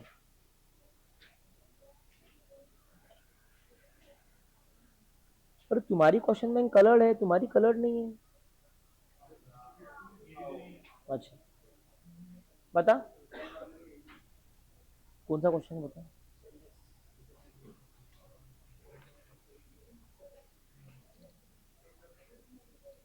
हाँ 18 नंबर, 18 नंबर सॉल्व करो भैया, करंट टैक्स निकालो। अगर जिसका किसी ने अगर ये क्वेश्चन पूरा कर लिया होगा और खाली बैठा है तो 18 नंबर का क्वेश्चन क्वेश्चन बैंक का तुम चालू कर देना, क्योंकि वो होमवर्क रहने वाला है।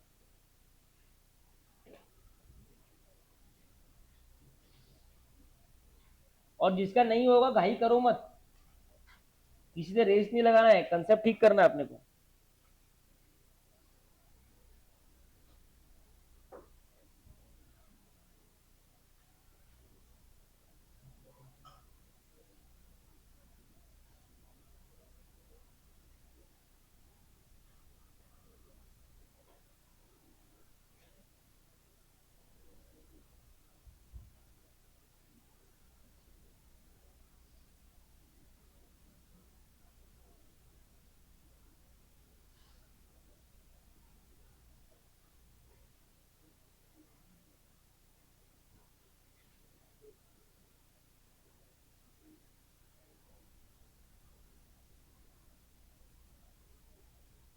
सबका आ गया ये करंट टैक्सेबल प्रॉफिट आ गया क्या? टैक्सेबल प्रॉफिट किसका नहीं आया? सृष्टि, साई शर्मा, आ गया क्या टैक्सेबल प्रॉफिट?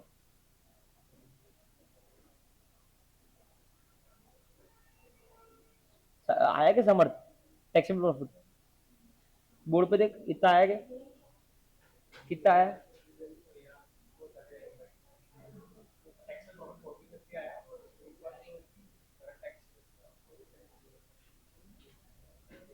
अच्छा एक बार देख लो जिन जो कर रहे सब। देखो सृष्टि, 50 लाख का नेट प्रॉफिट था, ठीक है। अकाउंट्स में 12 लाख का आपको डेप्रिसिएशन दिया हुआ है, लेकिन इनकम टैक्स बोलता है कि 12 नहीं 15 का दे। मतलब 3 लाख अपन और लेस कर देंगे इसमें से, 12 ऑलरेडी लेस हुए हुए थे। इसके दो तरीके हैं, या तो तू 50 में से 12 ऐड कर, 15 लेस कर, नंबर वन। नंबर टू, या तो तू नेट नेट 3 लाख लेस कर दे। बात तो एक ही हुई ना? समझ में आया क्या? समझ में आया क्या? उसके बाद में ये इंटरेस्ट इनकम थी, ये इंटरेस्ट इनकम 50 लाख में ऑलरेडी ऐड थी। 50 लाख में इंटरेस्ट इनकम एडेड थी ना, लेकिन टैक्सेबल के हिसाब से क्या वो इनकम है? नहीं। तो 50 में से वो 2 लाख लेस करना पड़ेगा, है ना? 2 लाख लेस हुए, राइट। और एम्प्लॉयर कॉन्ट्रीब्यूशन कितना था? 1.5 लाख। ये खर्चा आपको यहाँ पे लेस हो रखा था, लेकिन इनकम टैक्स में नहीं मिलता, तो उसको ऐड करना है। आया आप लोगों का? समझ में आया? सबसे ट्रिकी शिफ्ट मेरे को लगता है यही है, मतलब क्योंकि वो क्या है, खर्चे की साइन और इसकी साइन अलग रहती है ना, इसके लिए लॉजिकली चीजों को सोचना पड़ेगा। AS22 में लॉजिक पे ही पूरा गेम है, क्योंकि एक्सपेंस और खर्चे की साइन अलग अलग रहती, ठीक है। तो आपको क्या सोचना पड़ेगा हिंदी में कि ये 2 लाख की जो इनकम है 50 लाख में इंक्लूडेड होगी, उसको निकालना है, क्योंकि टैक्सेबल में वो इनकम है नहीं, इसके लिए मैंने लेस। क्लियर है? 40 से 50 आया क्या आप लोगों का? मिही का आया क्या? हाँ, उस पर टैक्स निकालो 30%। हाँ, ये मेरा करंट टैक्स हो गया। आया क्या बरखा? ठीक है, हो गया देवांशी। अभी अपन आएंगे पैट पे, PAT पैट, ठीक है। पैट कैसे निकलेगा? सिंपल प्रॉफिट फिर टैक्स एक्सपेंस। अब उसमें करंट टैक्स लिख दूंगा 1395, बराबर है। उसमें DTL आया ना, अगर DTL आएगा तो मेरे को क्या करना है? ऐड करना है। तो 1395 में मैं 45 ऐड कर दूंगा। कितना आ गया? कितना? हाँ, और नेट प्रॉफिट आफ्टर टैक्स बराबर है, परफेक्ट। प्रेजेंटेशन देखो मैं बोर्ड पे कर रहा हूं, ऐसा करना। करंट टैक्स, फिर डेफर्ड टैक्स। जिसका हो गया क्वेश्चन नंबर 18 मैं होमवर्क देने वाला हूं, चालू कर सकते हो। बीच में छोड़ना पड़ेगा क्योंकि मैं नेक्स्ट क्वेश्चन पे बढ़ने वाला हूं। हाँ,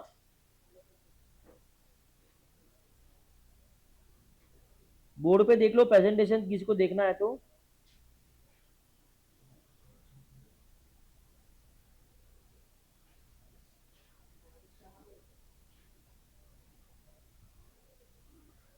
ये आ गया मेरा टैक्स एक्सपेंस, देख लो दिव्या, ऐसे ही आया क्या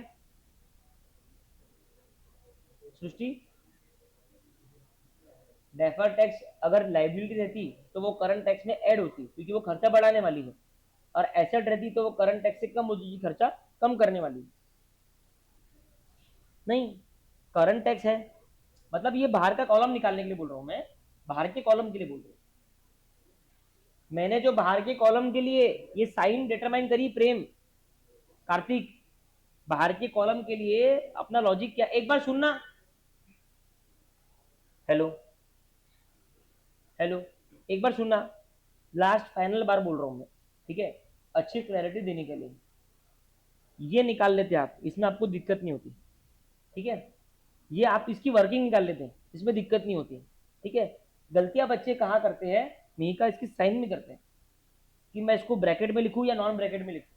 अगर DTL है, अगर DTL है, लाइबिलिटी कभी भी खर्चे में ऐड करती, दबाव डालती, तो इसको ऐड करो और यहाँ पे बड़ा फिगर लिखो। अगर ये DTA है तो यहाँ पे ब्रैकेट में लिखो और यहाँ पे छोटा फिगर लिखो। समझ में आई बात? समझ में आई ना एकदम? सबको क्लियरली समझ में आई? ठीक है, अब मैं नेक्स्ट क्वेश्चन की तरफ आ जाऊं। सबका हो गया क्या? क्या लिख रहे हो अदिति, क्या कर रहे हैं आप? हाँ, हो गया आपका क्वेश्चन? किसी का बचा है क्या ये वाला क्वेश्चन, 2 वाला? सबका हो गया ना? अभी 3 वाले क्वेश्चन में आओ एक बार। 18 नंबर जितना हुआ उतना छोड़ दो, घर पे करना। आस्था, इधर आ जा भाई, लिख लो ये क्वेश्चन जरा देख के। सब लोग लिखो ये क्वेश्चन प्लीज,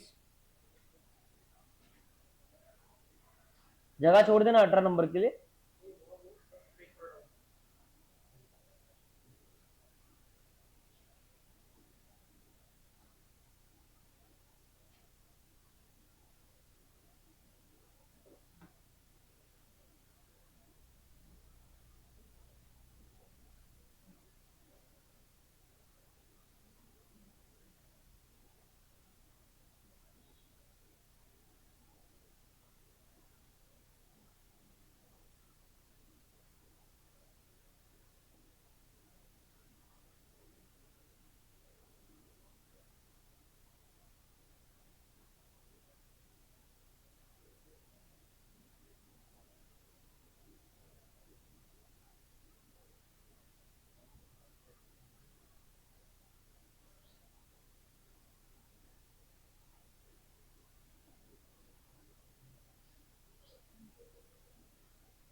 और नमित क्वेश्चन लिखा क्या आपने?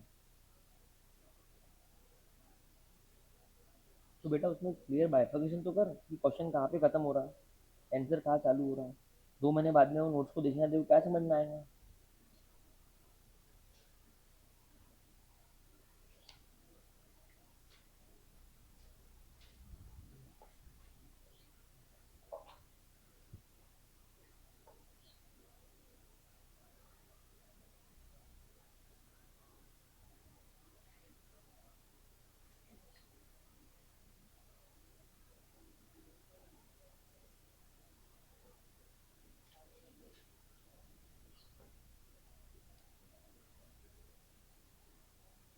क्वेश्चन लिखने के बाद में मेरे को बोलना।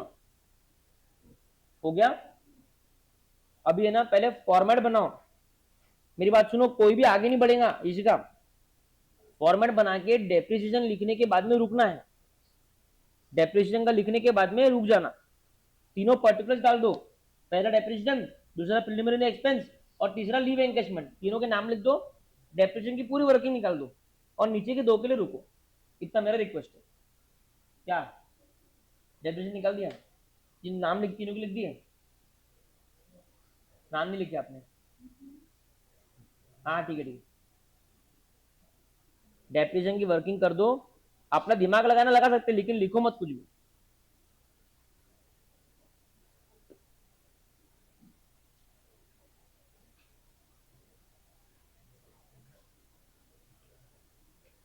हो गया क्या, दिख गया?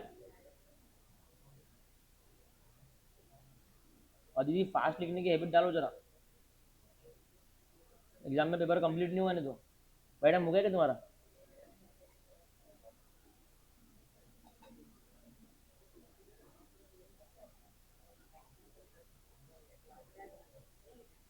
अरे भैया बात मत करो यार, आज बहुत ही बातें हो रही। मैं क्या बोल रहा, वो सेकेंड वाली जो लाइन है ना, 2 बार पढ़ो। हो गया क्या? चल, अभी सुनो मेरी बात, इधर ध्यान देना। प्रिलिमिनरी एक्सपेंसेस मैंने आपको बोला था कि वैसे तो इन्होंने प्रोविजन लिख के दिया है, लेकिन मैंने आपको बोला था कि कोई भी बिजनेस चालू करते हैं तो प्रिलिमिनरी एक्सपेंसेस होते हैं अकाउंट्स में। तो उसका इमीडिएटली आप खर्चा डाल दो रेवेन्यू एक्सपेंस बोल के। इनकम टैक्स क्या बोलता है कि हम उसको 5 सालों में देंगे, क्योंकि आपका एकदम से इतना खर्चा देने का वो सेंस नहीं, क्योंकि आपका प्रॉफिट नहीं होगा उतना, तो उसको 5 सालों में देंगे, राइट। अभी हम लोग हैं ईयर 1 में, ठीक है। अभी सुनो, preliminary expenses return of entirely, pure English है, यहाँ पे वर्ड डाला है entirely, in books in this year, right. मतलब हमारे अकाउंटिंग में कितना मिला, 1 लाख लिख दो, अकाउंटिंग में 1 लाख लिख दो।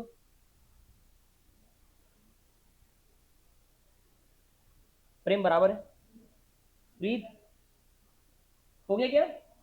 अभी सुनो, टैक्स अलाउ कितना करता है, अमोर्टाइजेशन 5 साल में करता है, कितने में, बोले that is 1/5 per year, that is, मतलब सुनो, वो क्या बोल रहा है कि 1 लाख का हम लोग 1/5 1/5 1/5 हर साल अलाउ करेंगे, तो 1 लाख को 5 से डिवाइड करेंगे तो कितना आया, मतलब पहले साल में 20,000 अलाउ होगा, ईयर 2 में 20 अलाउ होगा, ईयर 3 में 20 अलाउ होगा, लेकिन अकाउंट्स में पूरा की पूरा पहले साल में हो गया, आप लिख दो 20,000।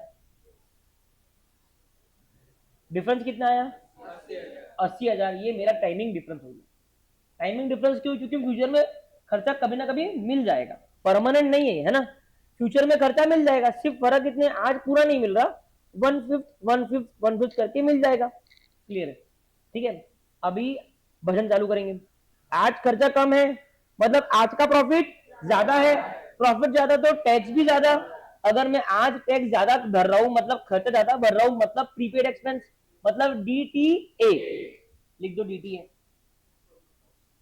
और फिर अमाउंट लिख दो, बराबर है, ठीक है। अच्छा, अब है ना, मैं जो बता रहा हूं मेरे को रेटिफाई करना कि मैं सही बोल रहा हूं। क्या मैं कहूं कि expenses, unamortised expenses as per taxation is equal to question mark. वापस बोलता हूं, unamortised expense as per taxation is equal to question mark. कितना है, कितना है, 80,000, है ना सर। क्यों, क्योंकि सर 1 लाख का खर्चा था, 20,000 हम ईयर 1 में अमोर्टाइज कर चुके हैं। अनअमोर्टाइज कितना है, 1 lakh minus amortise is equal to unamortise, 1 lakh minus 20,000 is equal to 80,000, 80,000 is unamortise. Sir ये क्यों बोल रहा हूं, इस क्वेश्चन में रेलेवेंट नहीं है, लेकिन आपके क्वेश्चन बैंक में 2 क्वेश्चन ऐसे हैं जिसमें ये नॉमेनक्लेचर लिखा है, तो वो टाइम मेरे को सिखाने को बहुत एफर्ट लगता था, इसके लिए मैं अभी सिखा रहा हूँ। वापस ये बोलता हूँ, सब लोग ध्यान में देना। अमोर्टाइज और अनअमोर्टाइज का मतलब क्या होता है, एक खर्चा होता है, जितना तुम पीएनएल में डाल चुके हो उसको बोलते हैं अमोर्टाइज करना, जितना फ्यूचर में डालने वाले हो उसको बोलते हैं अनअमोर्टाइज। आज अनअमोर्टाइज है, आज डाला नहीं है, फ्यूचर में डालने वाला हूं, करेक्ट है।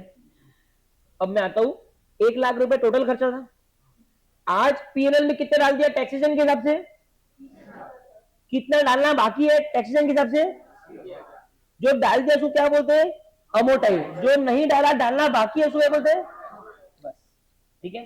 तो वो क्वेश्चन में मुझे एफर्ट नहीं लगाने, ठीक है, डन। अब तीसरा वाला आ जाओ। क्या मैं कहूं तीसरा वाला same to same provident fund वाला बात है कि ये अनपेड है, अनपेड है मतलब टैक्सेशन में नहीं मिला लेकिन अकाउंट में मिला, लिख दो 2 लाख मिला, टैक्सेशन में नहीं मिला। अब जिसको करना है वो पूरा सम सॉल्व कर सकता है, कोई दिक्कत नहीं है, और जिसका सॉल्व हो गया वो 18 वाला होमवर्क क्लास में कर सकता है।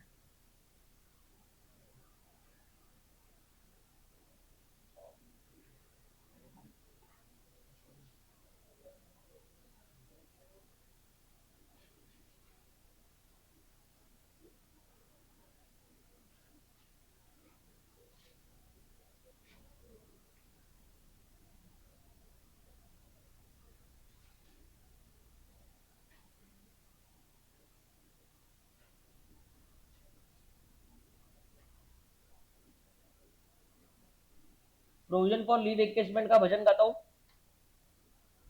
टैक्सेशन में 0 है खर्चा, मतलब टैक्सेशन में खर्चा कम है, मतलब टैक्स का प्रॉफिट ज्यादा है, मतलब टैक्स का प्रॉफिट ज्यादा है इसलिए टैक्स भी ज्यादा है, आज ज्यादा टैक्स भर दिया, है ना, मतलब आज खर्चा ज्यादा कर दिया, मतलब प्रीपेड एक्सपेंस मतलब डीटी। नेट डीटीए डिटेल का अमाउंट निकाल दो। Very good. अब हाँ, बहुत बढ़िया। अब आ जाओ आप करंट टैक्स पे जल्दी जल्दी।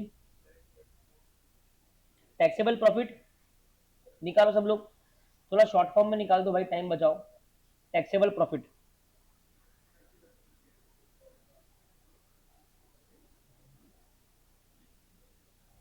आज तक क्या कर रहे हैं? तो 18 नंबर सॉल्व करो ना। हो गया 18 नंबर पूरा आया? अच्छा।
करंट टैक्स आ गया क्या?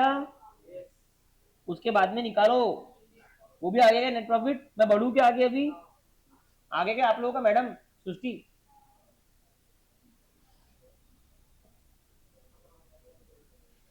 ये आया सबका, बोर्ड पे देख लो answer. Current tax taxable income 2580 आई क्या? क्या गलती हुई देख लो। कोई डाउट? एडलेस में कोई डाउट है क्या? उसके बाद में पीएटी। पीएटी निकालते आया ना, क्योंकि डीटीए है।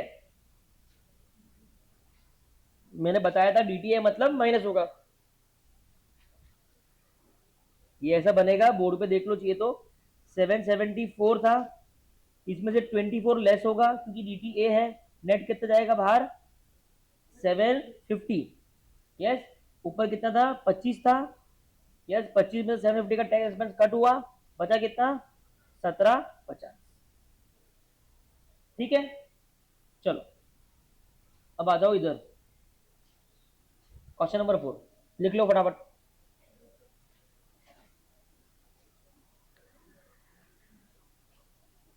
Epsilon limited.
लिखा क्या? सॉल्व करो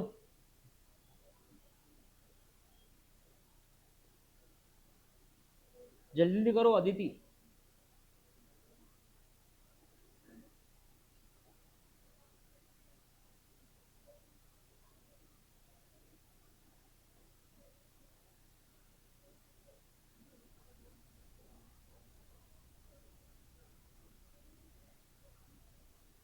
particulars, accounts, tax, DTA DTL, sir difference, DTA DTL, amount. Format बनाओ और नॉमेनक्लेचर लिखो। पहले फॉर्मेट बना लिया, नॉमेनक्लेचर लिखो। डेप्रिसिएशन,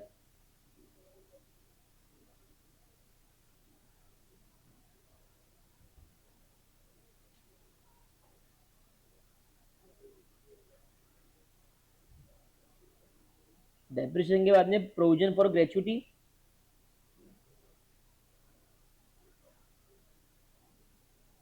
उसके बाद में donation to an unapproved political party. हो गया?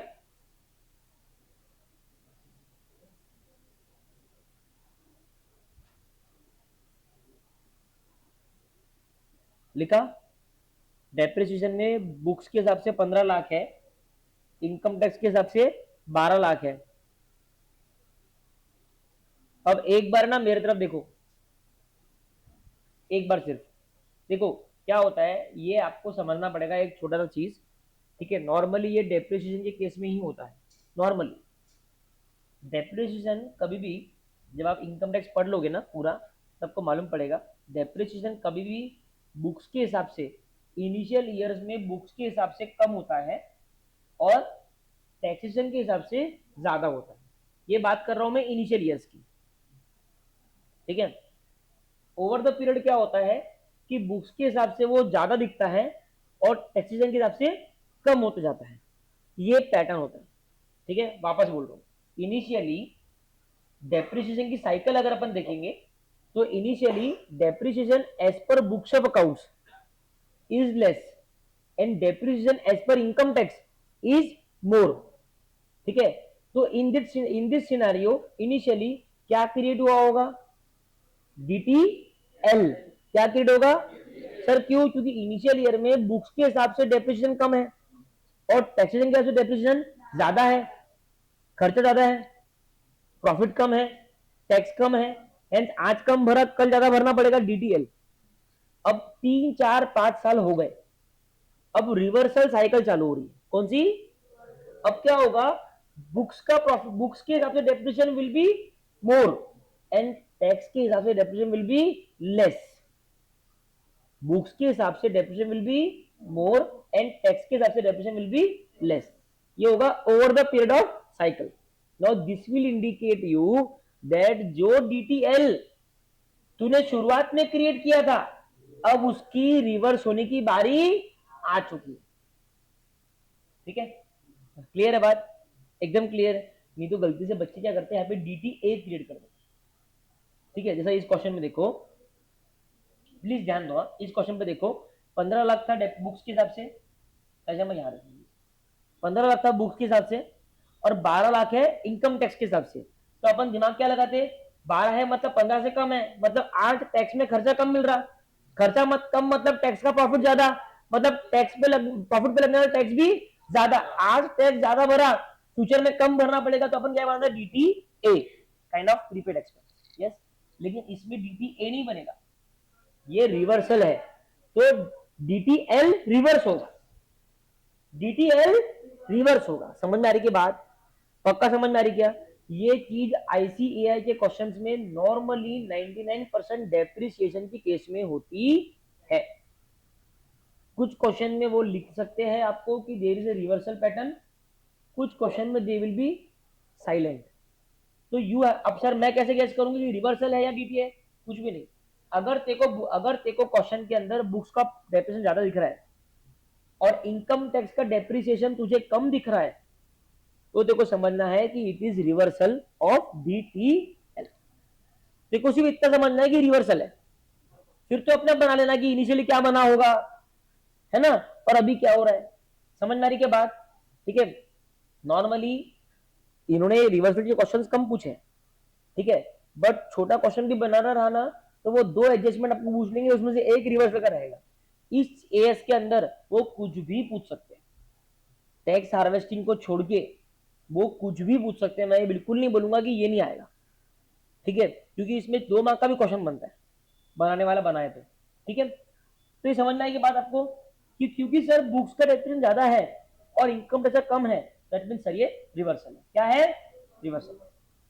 जिस तरीके का पेपर पैटर्न चालू है नॉर्मली वो मेरे को ऐसा लगता है कि वो लिख दे, मेरी इच्छा है कि वो ना लिखे, नहीं तो बच्चों को स्पून फीडिंग।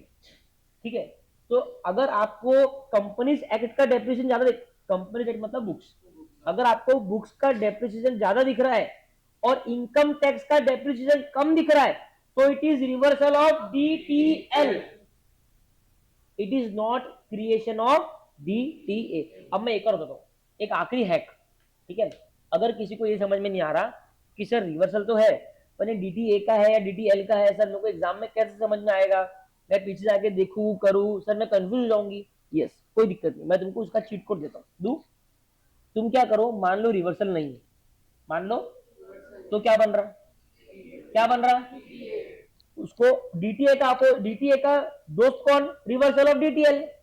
अरे डीटीए बनाओ या रिवर्सल ऑफ, देखो डीटीए का दुश्मन कौन है, डीटीएल है, डीटीए का दुश्मन कौन है, तो डीटीए का फ्रेंड कौन है। ठीक है, क्लियर है, दुश्मन का दुश्मन अपना दोस्त, डीटीएल का दुश्मन रिवर्सल ऑफ डीटीएल, वो हमारा फ्रेंड। समझ में आई कि बात को, तो वैसा लिखो, तो तुमको पीछे जाके सोचने का भी काम नहीं। ठीक है, लिख दो नंबर 2 डेप्रिसिएशन वाला लिख दो फटाफट, रिवर्सल ऑफ, तुमको अपने आप आ गया था कि रिवर्सल वाला पॉइंट, जिसने लिखा तुमने डीटी लिखा होगा, अभी समझ में आ गया ना, लिख दो, डेप्रिसिएशन वाला हो गया।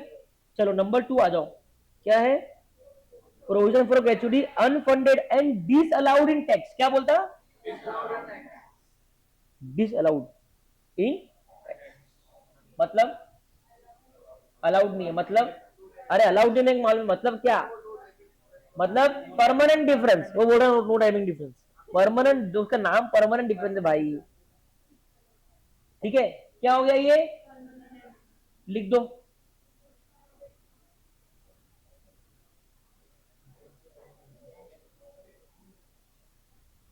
अब है ना यहाँ पे इस क्वेश्चन में उन्होंने एक अजम्पशन लिया है, मैं बता दूंगा आपको। ठीक है, लिखा था तुमने उतना,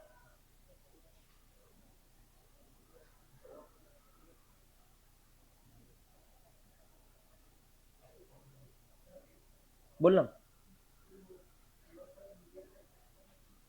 सॉरी, बताता हूँ, बताता, लिखा क्या आपने। अब देखो यहाँ पे ना ग्रेचुटी को सोचने के दो तरीके हैं, सुनो, यहाँ पे ना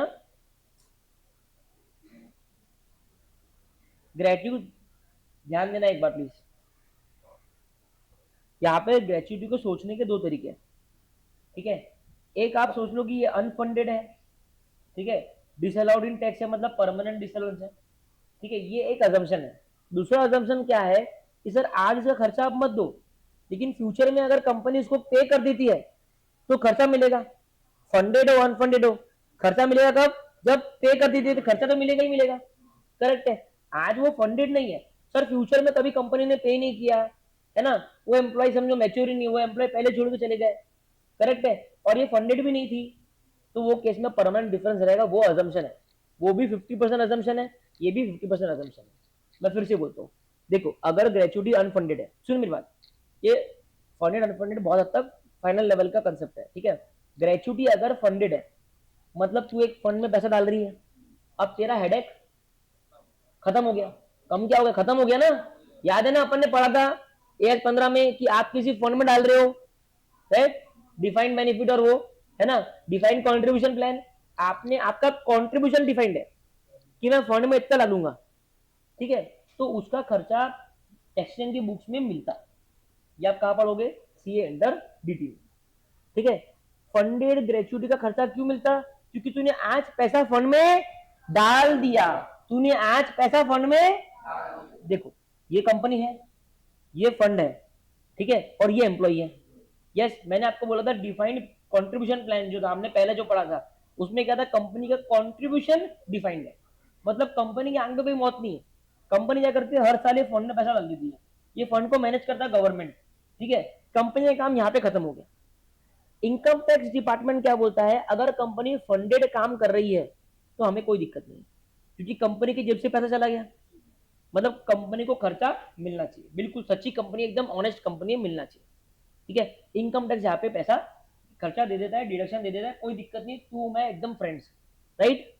अभी दूसरा, मान लो कंपनी फंडेड वे चूज नहीं करती, कंपनी बोलती है ये डिफाइंड बेनिफिट प्लान है, इस फंड को बीच से हटाओ, सिर्फ मैं रहूंगा और एम्प्लॉय रहेगा, ठीक है, ये डिफाइंड बेनिफिट प्लान जो प्लान एसेट बनता है, डीबीओ बनता है, यस, इसमें इनकम टैक्स वाले बोलते हैं कि ये हमको पसंद नहीं। सर क्यों? क्योंकि यार देखो, तुम्हारे कितने एम्प्लॉई वो साल तक रहेंगे, कितने क्या होंगे, अरे हम ग्रेचुटी कर रहे हैं, अरे हटाओ ग्रेचुटी को, सॉरी हम एक्चुअली कर रहे हैं ना, हमको कोई एक्चुअली समझता नहीं, हमको एक्चुअल वैल्यूएशन दिखाओ मत, हमको प्रोबेबिलिटी का गेम सिखाओ मत, हम प्रोबेबिलिटी पे काम नहीं करते। फंड अनफंडेड वाला जो काम है जिसमें आप किसी फंड में पैसा नहीं डाल रहे हो, ये तो पूरा प्रोबेबिलिटी है।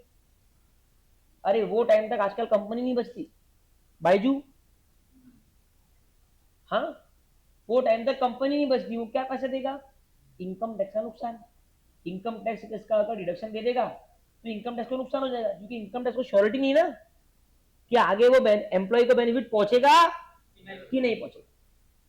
ठीक है, इसके लिए यहाँ पे दो अजम्पशंस आप ले सकते हो, एक कि सर परमानेंट इसको हटा दो, एक कि सर इसको अपन ऐसे अज्यूम करो कि फ्यूचर में जाके एम्प्लॉयज को बेनिफिट मिलने वाला है, जब मिलेगा, जब टैक्स इनकम टैक्स वाला रेडी है देने के लिए। देखो भैया, आखिरी चीज बोल रहा हूँ, सुनना प्लीज, इनकम टैक्स को खर्चा देने में कोई प्रॉब्लम नहीं, इनकम टैक्स को सिर्फ दिखना चाहिए कि एक्चुअली खर्चा जेब से गया है। अनफंडेड में वो हो जाता है डाइसिंग, फंडेड में वो श्योर रहता है। ठीक है, समझना, इन्होंने इसको ऐसा अज्यूम किया है कि फ्यूचर में हम कहीं ना कहीं खर्चा कर देंगे, तो अपन भी ऐसा अज्यूम कर लो, कर लो, ठीक है। और क्वेश्चन के आंसर के नीचे फिर अपने नोट लिख देना बाद में, लिखो किया क्या, करो, समझना है साई शाम? हाँ, 4 लाख का है, आज आपको नहीं मिला, मतलब आज खर्चा कम है, मतलब आज का प्रॉफिट ज्यादा है, मतलब आज का टैक्स भी ज्यादा है, ज्यादा भर दिया, प्रीपेड एक्सपेंस मतलब डीटी, डीटीए क्रेडिट कर दो, प्रोविजन फॉर ग्रेचुटी का कर दिया, डेप्रिसिएशन का भी रिवर्सल कर दिया, ठीक है। अभी तीसरा लिख दो, donation to unapproved,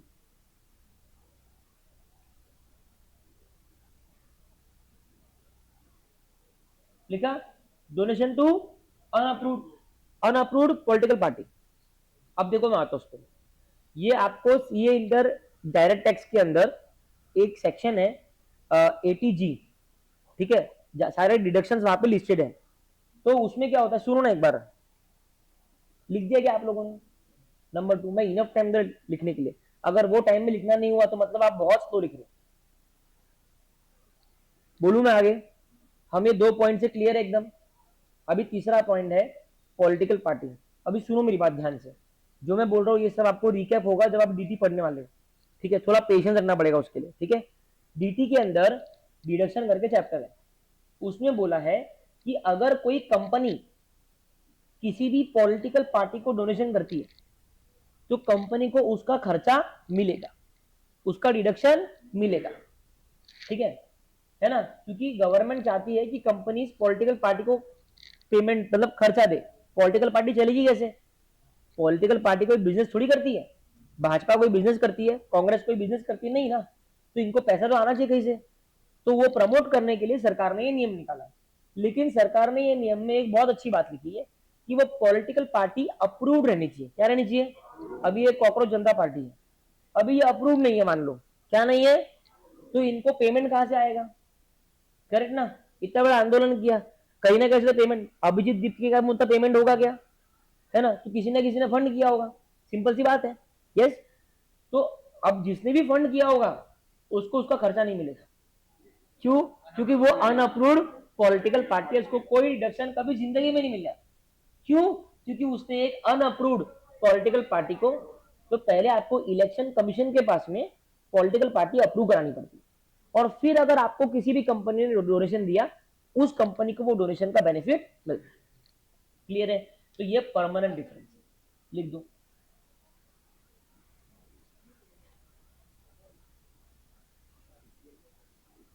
political party है, फ्यूचर में कभी नहीं मिलेगा वो तो, अनअप्रूव्ड तो अपनी ग्रेचुटी थोड़ी है, फंडेड अनफंडेड।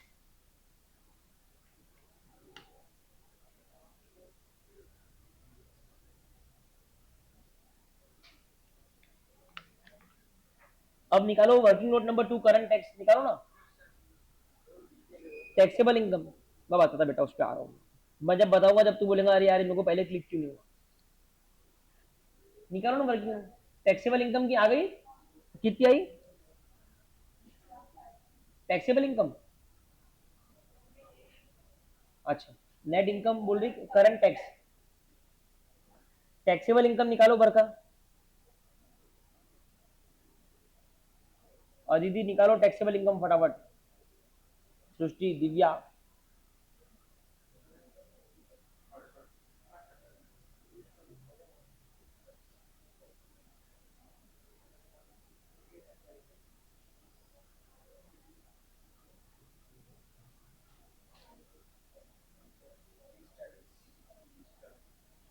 सबका आ गया? 68 लाख की टैक्सेबल इनकम आनी चाहिए। भूमि आई क्या? निकालो।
हो गया?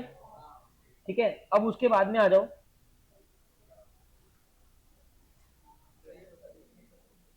क्या निकालना है अपने को, प्रॉफिट आफ्टर टैक्स। आ जाओ, अब देखो प्रॉफिट आफ्टर टैक्स कैसे बनेगा, सब लोग ध्यान दो। करंट टैक्स कितना है?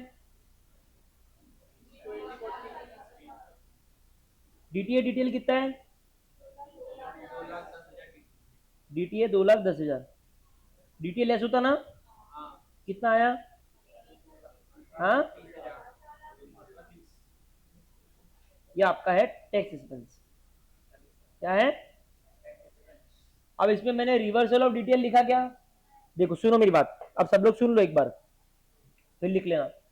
रिवर्सल ऑफ डीटीएल यहाँ पे क्यों नहीं आया?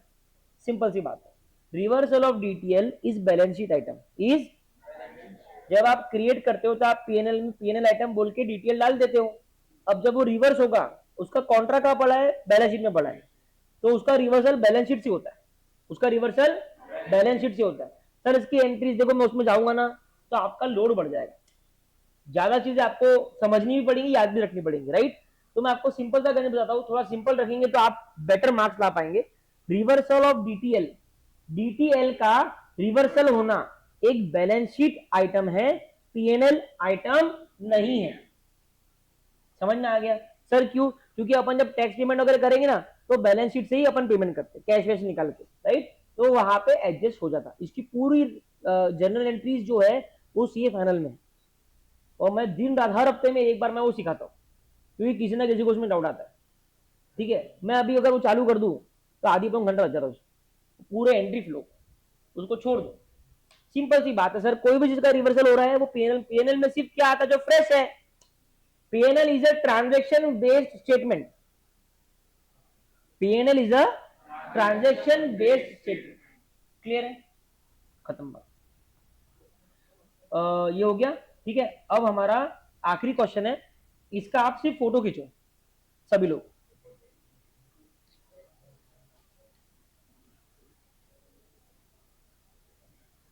खींच लिया?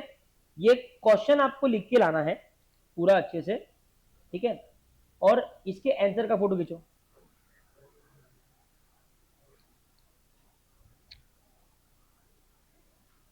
ठीक है, क्वेश्चन अभी क्या करना है वो समझ लो, सब लोग कल करके लाएंगे ये।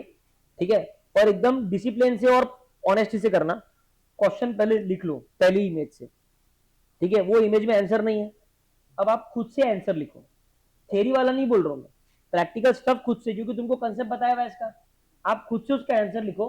और फिर उसकी जो थेरी है ना, अगर आपका आंसर मैच कर गया तो बहुत ही बढ़िया, नहीं किया तो थेरी जो उसकी है ना वो देख के लिख लो और आंसर समझ लो और फिर आंसर लिख लो। जब आप आंसर देखोगे आपको क्लियरली समझ में आ जाएगा कि मेरा क्यों मैच नहीं है। Am I clear to you? This ends my extra question for this AS which I will be doing in class, जो मैं कर चुका हूँ। ठीक है, I will be giving you certain extra question, ठीक है, and it will come to you on your groups, it will come to you as a print out also. ठीक है, तो वो आप सेल्फ सॉल्विंग करना। किसी को भी डाउट है तो आप प्लीज मेरे से समझ लेना, है ना, अगर आपको मेरे से समझना है तो। अब हम लोग कल जो करेंगे वो करेंगे इसका क्वेश्चन बैंक चालू। ठीक है, ये करने के बाद में हमारे लिए थोड़ा क्वेश्चन बैंक करना आसान हो जाएगा। ठीक है, तो कल सब लोग क्या करना, ये एक चीज होमवर्क करके आना, राइट, क्वेश्चन नंबर 17 और क्वेश्चन नंबर 18 वो पढ़ के आना पूरे अच्छे से, अपना दिमाग लगा के आना, जितना हो सके सॉल्व भी करके आना। कल हम पहले वो क्वेश्चंस लेंगे, फिर अपन चालू करेंगे। वी विल ट्राई कि कल वाइंड अप हो, कल नहीं होता अपन परसों का भी दिन लेंगे, कोई दिक्कत नहीं। ठीक है, अभी तक सब लोग कंफर्टेबल है एएस में? पक्का एकदम? क्या मैंने सिखाया गया AS22 अच्छे तरीके से समझ में आया? It is one of a nightmare to any teacher, AS22 and AS19 somewhat impairment also। ठीक है, AS22 and AS19 specifically. Plan assets भी मेरे को उतना डिफिकल्ट लगता नहीं है। प्लान एसेट्स में मुझे ऐसा लगता है कि बच्चे का डोर ओपन होना चाहिए, बच्चे ने खुद का डोर ओपन नहीं किया तो फिर नहीं हो सकता। लेकिन ये ना वो सिखाने में डिफिकल्ट नहीं है बिल्कुल भी। AS22 और AS19 ये काफी टफ। ठीक है, ये हो गया 19 भी अपने आप में एक पहाड़ है, उसको भी धीरे धीरे करके सिखाना होता है, लीजेस वाला।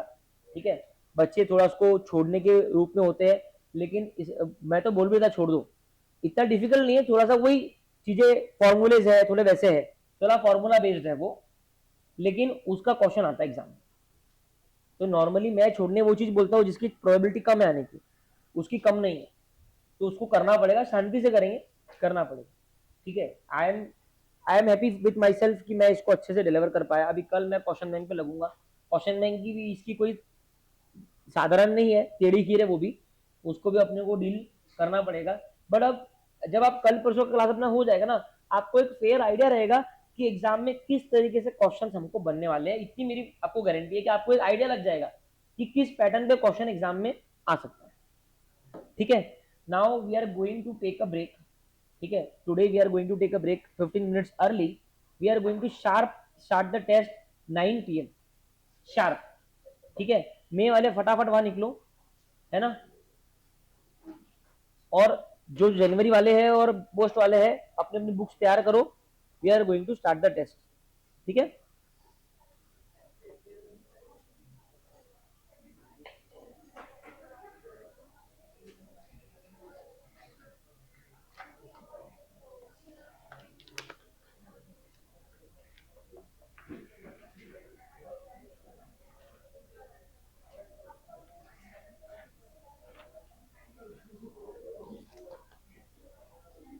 45 मिनट का टेस्ट है, 45 मिनट का। 9:45 टेस्ट खत्म होगा और हमारी ऑडिट की बैच चालू होगी। ठीक है,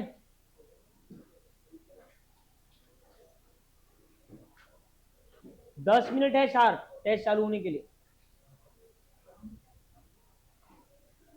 अपनी वहां पे अभी टेस्ट होगी। हाँ अभी इमीडिएटली। हाँ जल्दी जल्दी हटो, जाता जाने दो उसको।